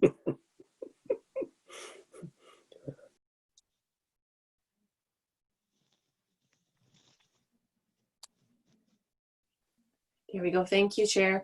And thank you for this motion. You have my full support. And with that timeline in mind, I do have a question about our delegations today. Were scheduled didn't have like a firm time for scheduling. And I was hoping through this process of reviewing our procedural bylaw that we could examine how we handle our delegations. But given that we won't have the opportunity for another couple months, I'm wondering if there's something we can do now about how we schedule our delegations so that it can be a more predictable time for those who are scheduled. So whether that would mean bumping them up earlier in every agenda, or whether it means giving a time and then we just pause what we're doing and address that time. But I was hoping, is there something we could do today to improve that moving forward into our next council meeting? And I just didn't know if that's something staff could address or if we would need a motion to do that. So that's a question to perhaps our CAO. Thank you. Thank you, Councillor Hamilton. And yes, so we'll pass the mic to CAO Johnson, please. Thank you. Thank you, Chair, and thank you, Councillor. At the moment, we're still dealing with the motion that's on the floor. So if we could address that. What I will say about scheduling delegations, we always do have the option of coming out of close. Today was the example, or what bumped our timing was the time we were in closed session. We always have the option of adjourning closed and returning to that later, or the chair can suggest that delegations be moved up with the support of council. That is in our procedure. So we do have ways of managing the timing for some of our delegations until we have that procedural bylaw review done. But at the moment, I would request or advise that motion on the floor is what we should be dealing with now, and I can take your request or your inquiry back to our clerk if you like, Councillor. Thank you. Yeah, and the reason I bring it up now is because the motion on the floor originally had us discussing it at the end of November, and so I felt comfortable waiting to discuss that at that time. But now that we're pushing the motion to, or sorry, the discussion of our procedural bylaw to January, this is something I would like to see addressed. And so I'm just looking for guidance about how to move that forward. Because at today's council meeting, we weren't advised about, those options didn't come up today about, oh, perhaps we should pause here at the closed session or whatever. So I'm just looking to improve that for our next meeting out of respect to our delegates. So certainly we can address that after we pass that motion. I would like that opportunity. Thank you. Okay, thank you. Any follow-up there, CAO Johnson? Thank you, Mr. Chair, and thank you, Councillor, for your comments. I agree. Let's deal with the motion on the table, and we can we can come back to your inquiry. Okay, thank you. Thank you. It actually sounds like it's all part of the wholesome discussion that we're going to have in January, but I'll leave that up to that agenda. And I see Councillor Townsend, you have your hand up. Go ahead, you have the floor. Thank you. I was just going to suggest that we use the tools at hand, because the thought did cross my mind this morning that we probably should have exited and gone back into closed session as respect for the delegations. And I'd rather do that and then have the clerk come back in January as part of the procedural bylaw with any other suggestions beyond what is already available to us. So anyway, I'm supporting what we do already. Thank you. Thank you. Any response, CEO Johnson, or do you want me to move on to Mayor Robinson? Thank you, Mr. Chair. I concur with Councillor Townsend that we do have a few tools in our procedural bylaw right now that perhaps we just need to be a bit more mindful of the opportunity to make adjustments depending on how meetings are rolling out. Thank you. Any follow-up, Councillor Townsend? No follow-up, thank you. Thank you. Mayor Robinson, you have your hand. Go ahead. Yes, thank you, Mr. Chair. With regard to the delegations and presentations on, with regard to the delegations and presentations on today's agenda, there wasn't an assigned time on the agenda for these particular delegations, which is why the decision was just to move on with the in-camera session. So I think what would be most beneficial is that if there's an identification of a delegation, that the time frame be placed on the agenda as we normally would have on our agenda. And I think that is another tool by which would be most helpful. Thank you.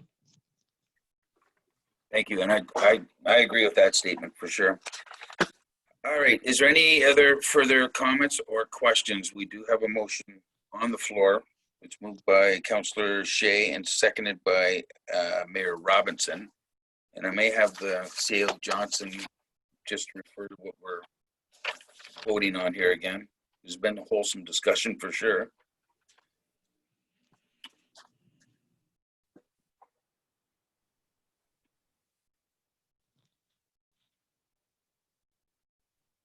CAO Johnson?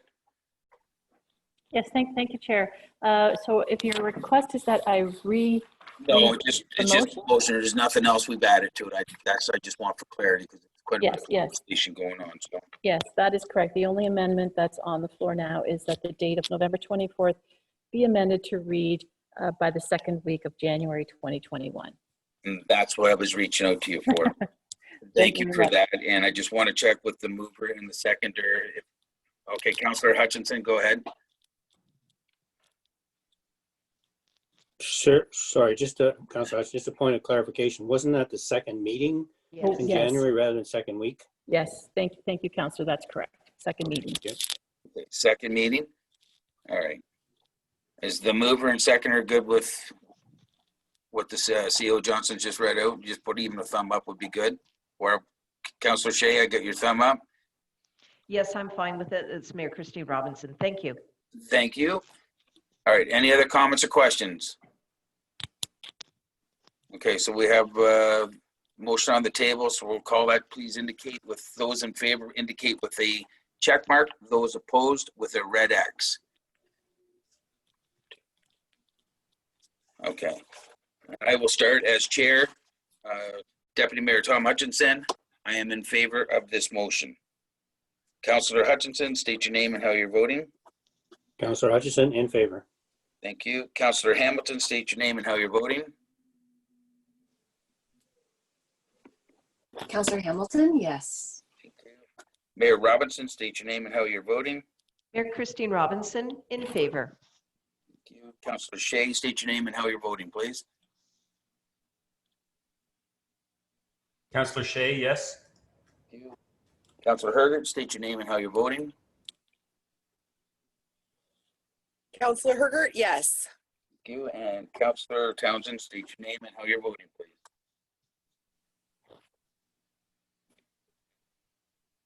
Councillor Townsend, in favor. Thank you. The motion has carried.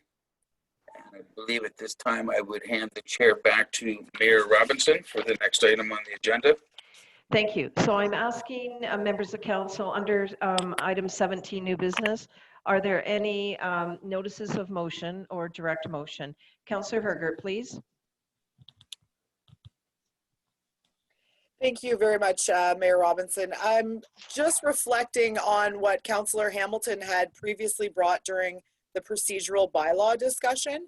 And I do find that there is merit in making that change now. And I think that we actually have a precedent from our last meeting where we made changes to our council agenda by adding committee updates to our council agenda. And I think that allowing our delegates to have a time in which they participate encourages people to participate instead of just being on the phone and waiting, or just being on the Zoom call and waiting. And so I respect people's time as my time should be respected as well. And so I would like us to direct staff to assign a time for delegations, or to have delegations even be the third item on our agenda. You know, we call to order and we declare any interest, and right away we have our delegations. And that way we could put off our closed session, which really only involves council and staff.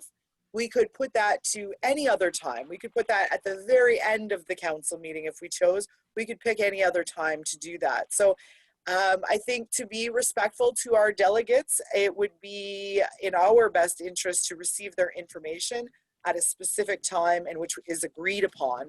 I couldn't imagine being on the other end of that phone call waiting for 2 or 3 hours today to make a presentation.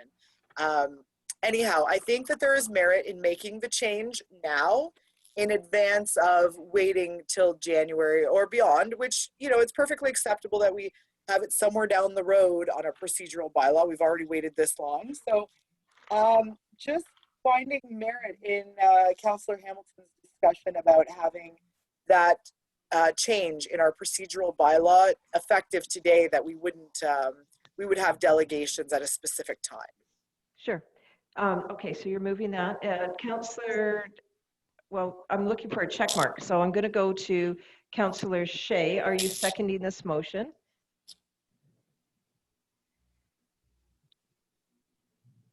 Councillor Shea, I second the motion. Okay, so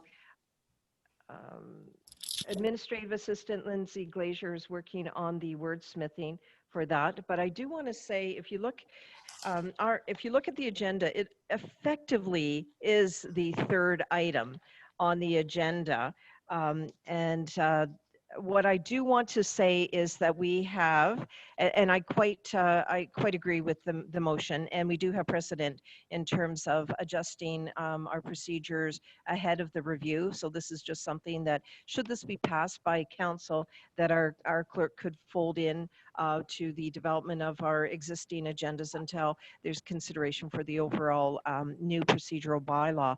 But what we've done effectively, members of council, is we've expanded out the miscellaneous correspondence into items for information. And then out of those information items, your items get pulled if you want further discussion. And so it's the placement on the agenda. So it's effectively the third one, but as we're expanding our agenda to suit the needs of our procedures, but also to suit our community, I do agree with the enhancements to that. And effectively putting a time on for delegations is most helpful and is most workable, that as we're moving through the agenda, we can, as we have done in the past, kept an eye to the delegation time and worked the agenda accordingly. So I see that as a very positive step forward for this. Okay, we have a mover and seconder. Councillor Hergert, you've got your hand up. I have another matter when we get to that, so I'll put it down for now. Thank you. Oh, absolutely. So is there any other questions on this motion before I have Administrative Assistant Lindsay Glazier read the motion? Seeing none. Administrative Assistant Glazier, could you please read the motion at hand? Can you hear me? I just wanted some clarity from the mover through you, Madam Mayor. Councillor Hergert, did you want the inclusion of closed sessions to be moved in the motion or not? I don't believe that's necessary. I'm sure that staff will figure a way to make sure that there's a delegation time, and that we as council are just respectful of that. Okay, thank you. So the recommendation is that council directs staff to move delegations immediately following declarations of a pecuniary interest, with the addition of a time identified for delegations effective immediately. Yes, thank you very much. Okay, and as a seconder, Councillor Shea, are you fine with that wording? Yes. Okay, thank you. And I must say this is a good improvement as we've expanded our agenda and taking into consideration the delegations. Certainly having a time frame on it is going to be most helpful as chair. Well done. I want to say, is there any other comments from members of council? Seeing none, I will call the question. All those in favor, please indicate with a check mark. Those opposed, indicate with the next mark. Mayor Christine Robinson, I am in favor of this motion. Councillor Townsend. Councillor Townsend, in favor. Councillor Hergert. Councillor Hergert, yes. Councillor Shea. Councillor Shea, yes. Deputy Mayor Hutchinson. Deputy Mayor Hutchinson, in favor. Councillor Hamilton. Councillor Hamilton, in favor, and thank you. Councillor Hutchinson. Councillor Hutchinson, in favor. Motion carried. Thank you for clearing your dashboard. Councillor Hergert.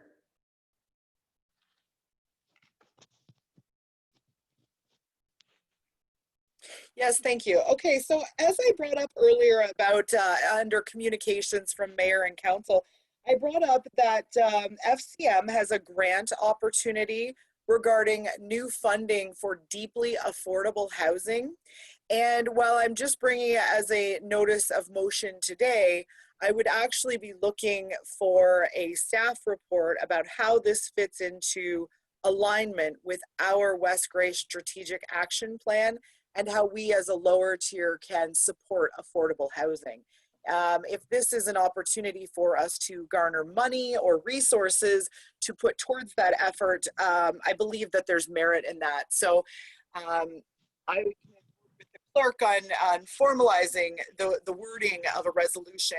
However, here's an opportunity right in front of us that that could help us achieve our strategic action plan.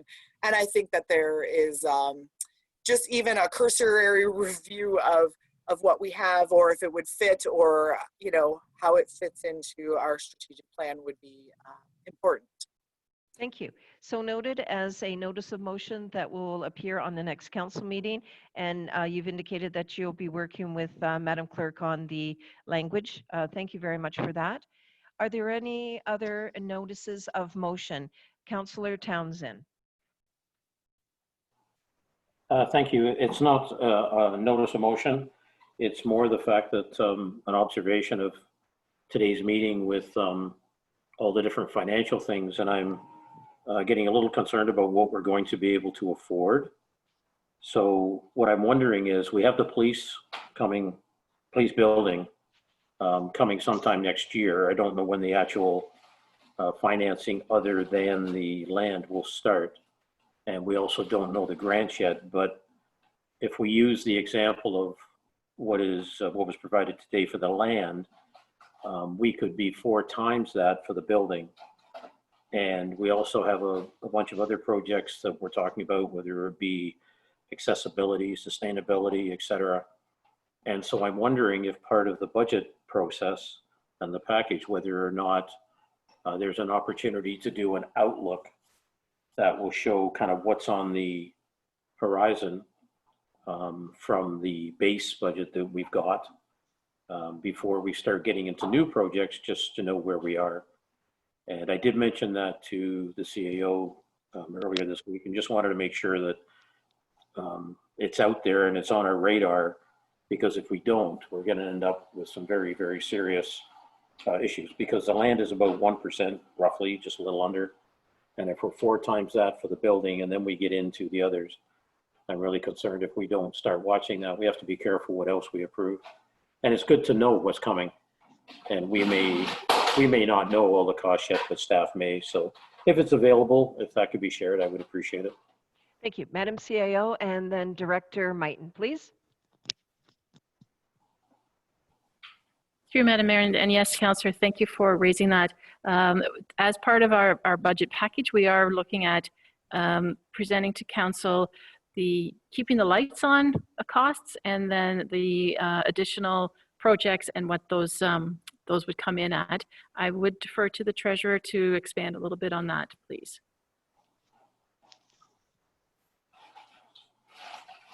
Director Mighton, please. Yes, further to that, yeah, we'll try to put something together with the November package that we'll have showing what our current impacts of any of the ongoing projects are, such as the borrowing. There'll be the Lambton Street borrowing cost, that project for the water sewer system, and the police building. So we'll have that information, tried to roll that into the package as well. Thank you.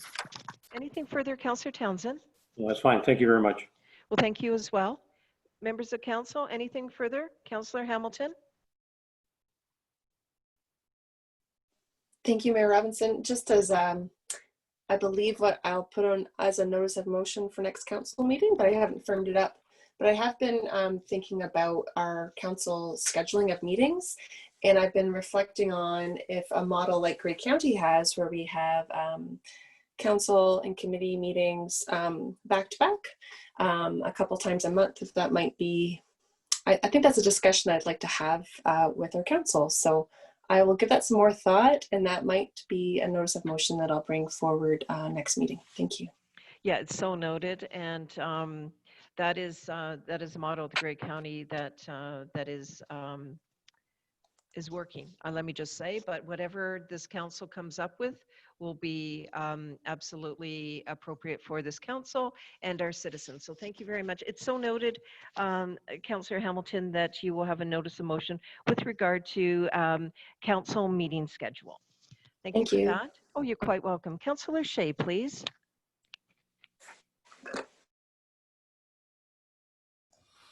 Yes, I had an observation at a accessibility committee meeting, the last one. You haven't seen the minutes yet.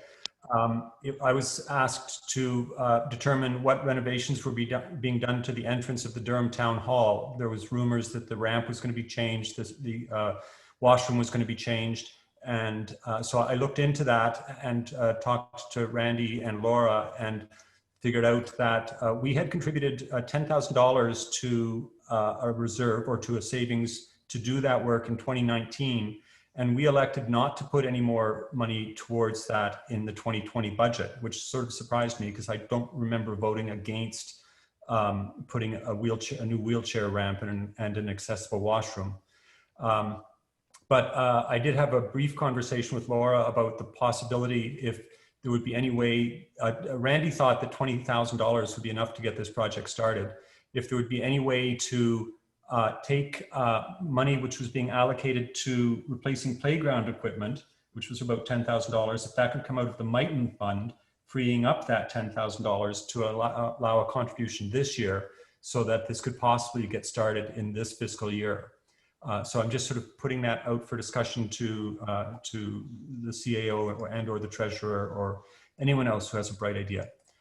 So you're looking for the discussion at our next council meeting with regard to this. So it gives fair time for Madam CAO and our Director of Finance and Treasurer, also our Supervisor of Recreation, to have this discussion and bring it forward to council.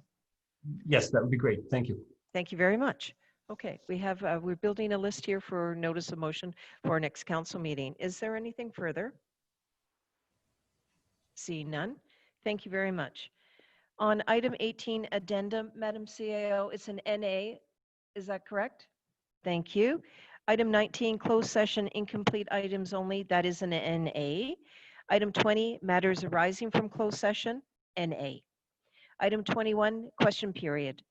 Supervisor Hewlett, could you please assist me with this section in terms of providing the information citizens need by which they can participate in question period, and also identify to me if there's anyone that wishes to speak? Yes, absolutely, and thank you, Madam Mayor. Members of the public who wish to participate in the question period can do so by sharing their name and asking their question. How you would do this is by raising your hand. If you have joined us over the computer or using the online meeting software, you can raise your hand by pressing the blue hand, usually located in the bottom right-hand corner of your screen. Alternatively, if you have joined us over the phone, you can raise your hand by pressing *9. The other option to participate is to send a chat message to myself, Cody Hewlett, Recreation Supervisor, and I will read the question on your behalf. At this time, Madam Mayor, I'm not seeing any members of the public in the meeting. So we do not have any questions. Okay, fair enough. Well, thank you for going through that information. It's most helpful, even to those that are listening in at a later date on this meeting. Item 22, Municipal Act notices, NA, Madam CAO, thank you. At this point on item 23, adjournment. Madam CAO, could you please read the recommendation? Yes, through you, Madam Mayor, thank you. Recommendation is that we do now adjourn at 3:53 p.m. to meet again on November 17th, 2020 at 7 p.m. or at the call of the chair. Is there a mover for this motion? Deputy Mayor Hutchinson, are you moving this motion? This is Deputy Mayor Hutchinson. I will move the motion. Councillor Townsend, are you seconding this motion? Councillor Townsend, yes, I'm seconding the motion. All those in favor indicate with a check mark. Those opposed with an X mark. Mayor Christine Robinson, I am in favor of this motion. Councillor Townsend. Councillor Townsend in favor. Councillor Hergert. Councillor Hergert, yes. Councillor Shea. Councillor Shea, yes. Deputy Mayor Hutchinson. Deputy Mayor Hutchinson in favor. Councillor Hamilton. Councillor Hamilton, yes. Councillor Hutchinson. Councillor Hutchinson in favor. Motion carried. We stand adjourned. Members of council, thank you very much. This was a full agenda. We've made great strides to continue to improve West Grey. Thank you very much. Looking forward to our next meeting.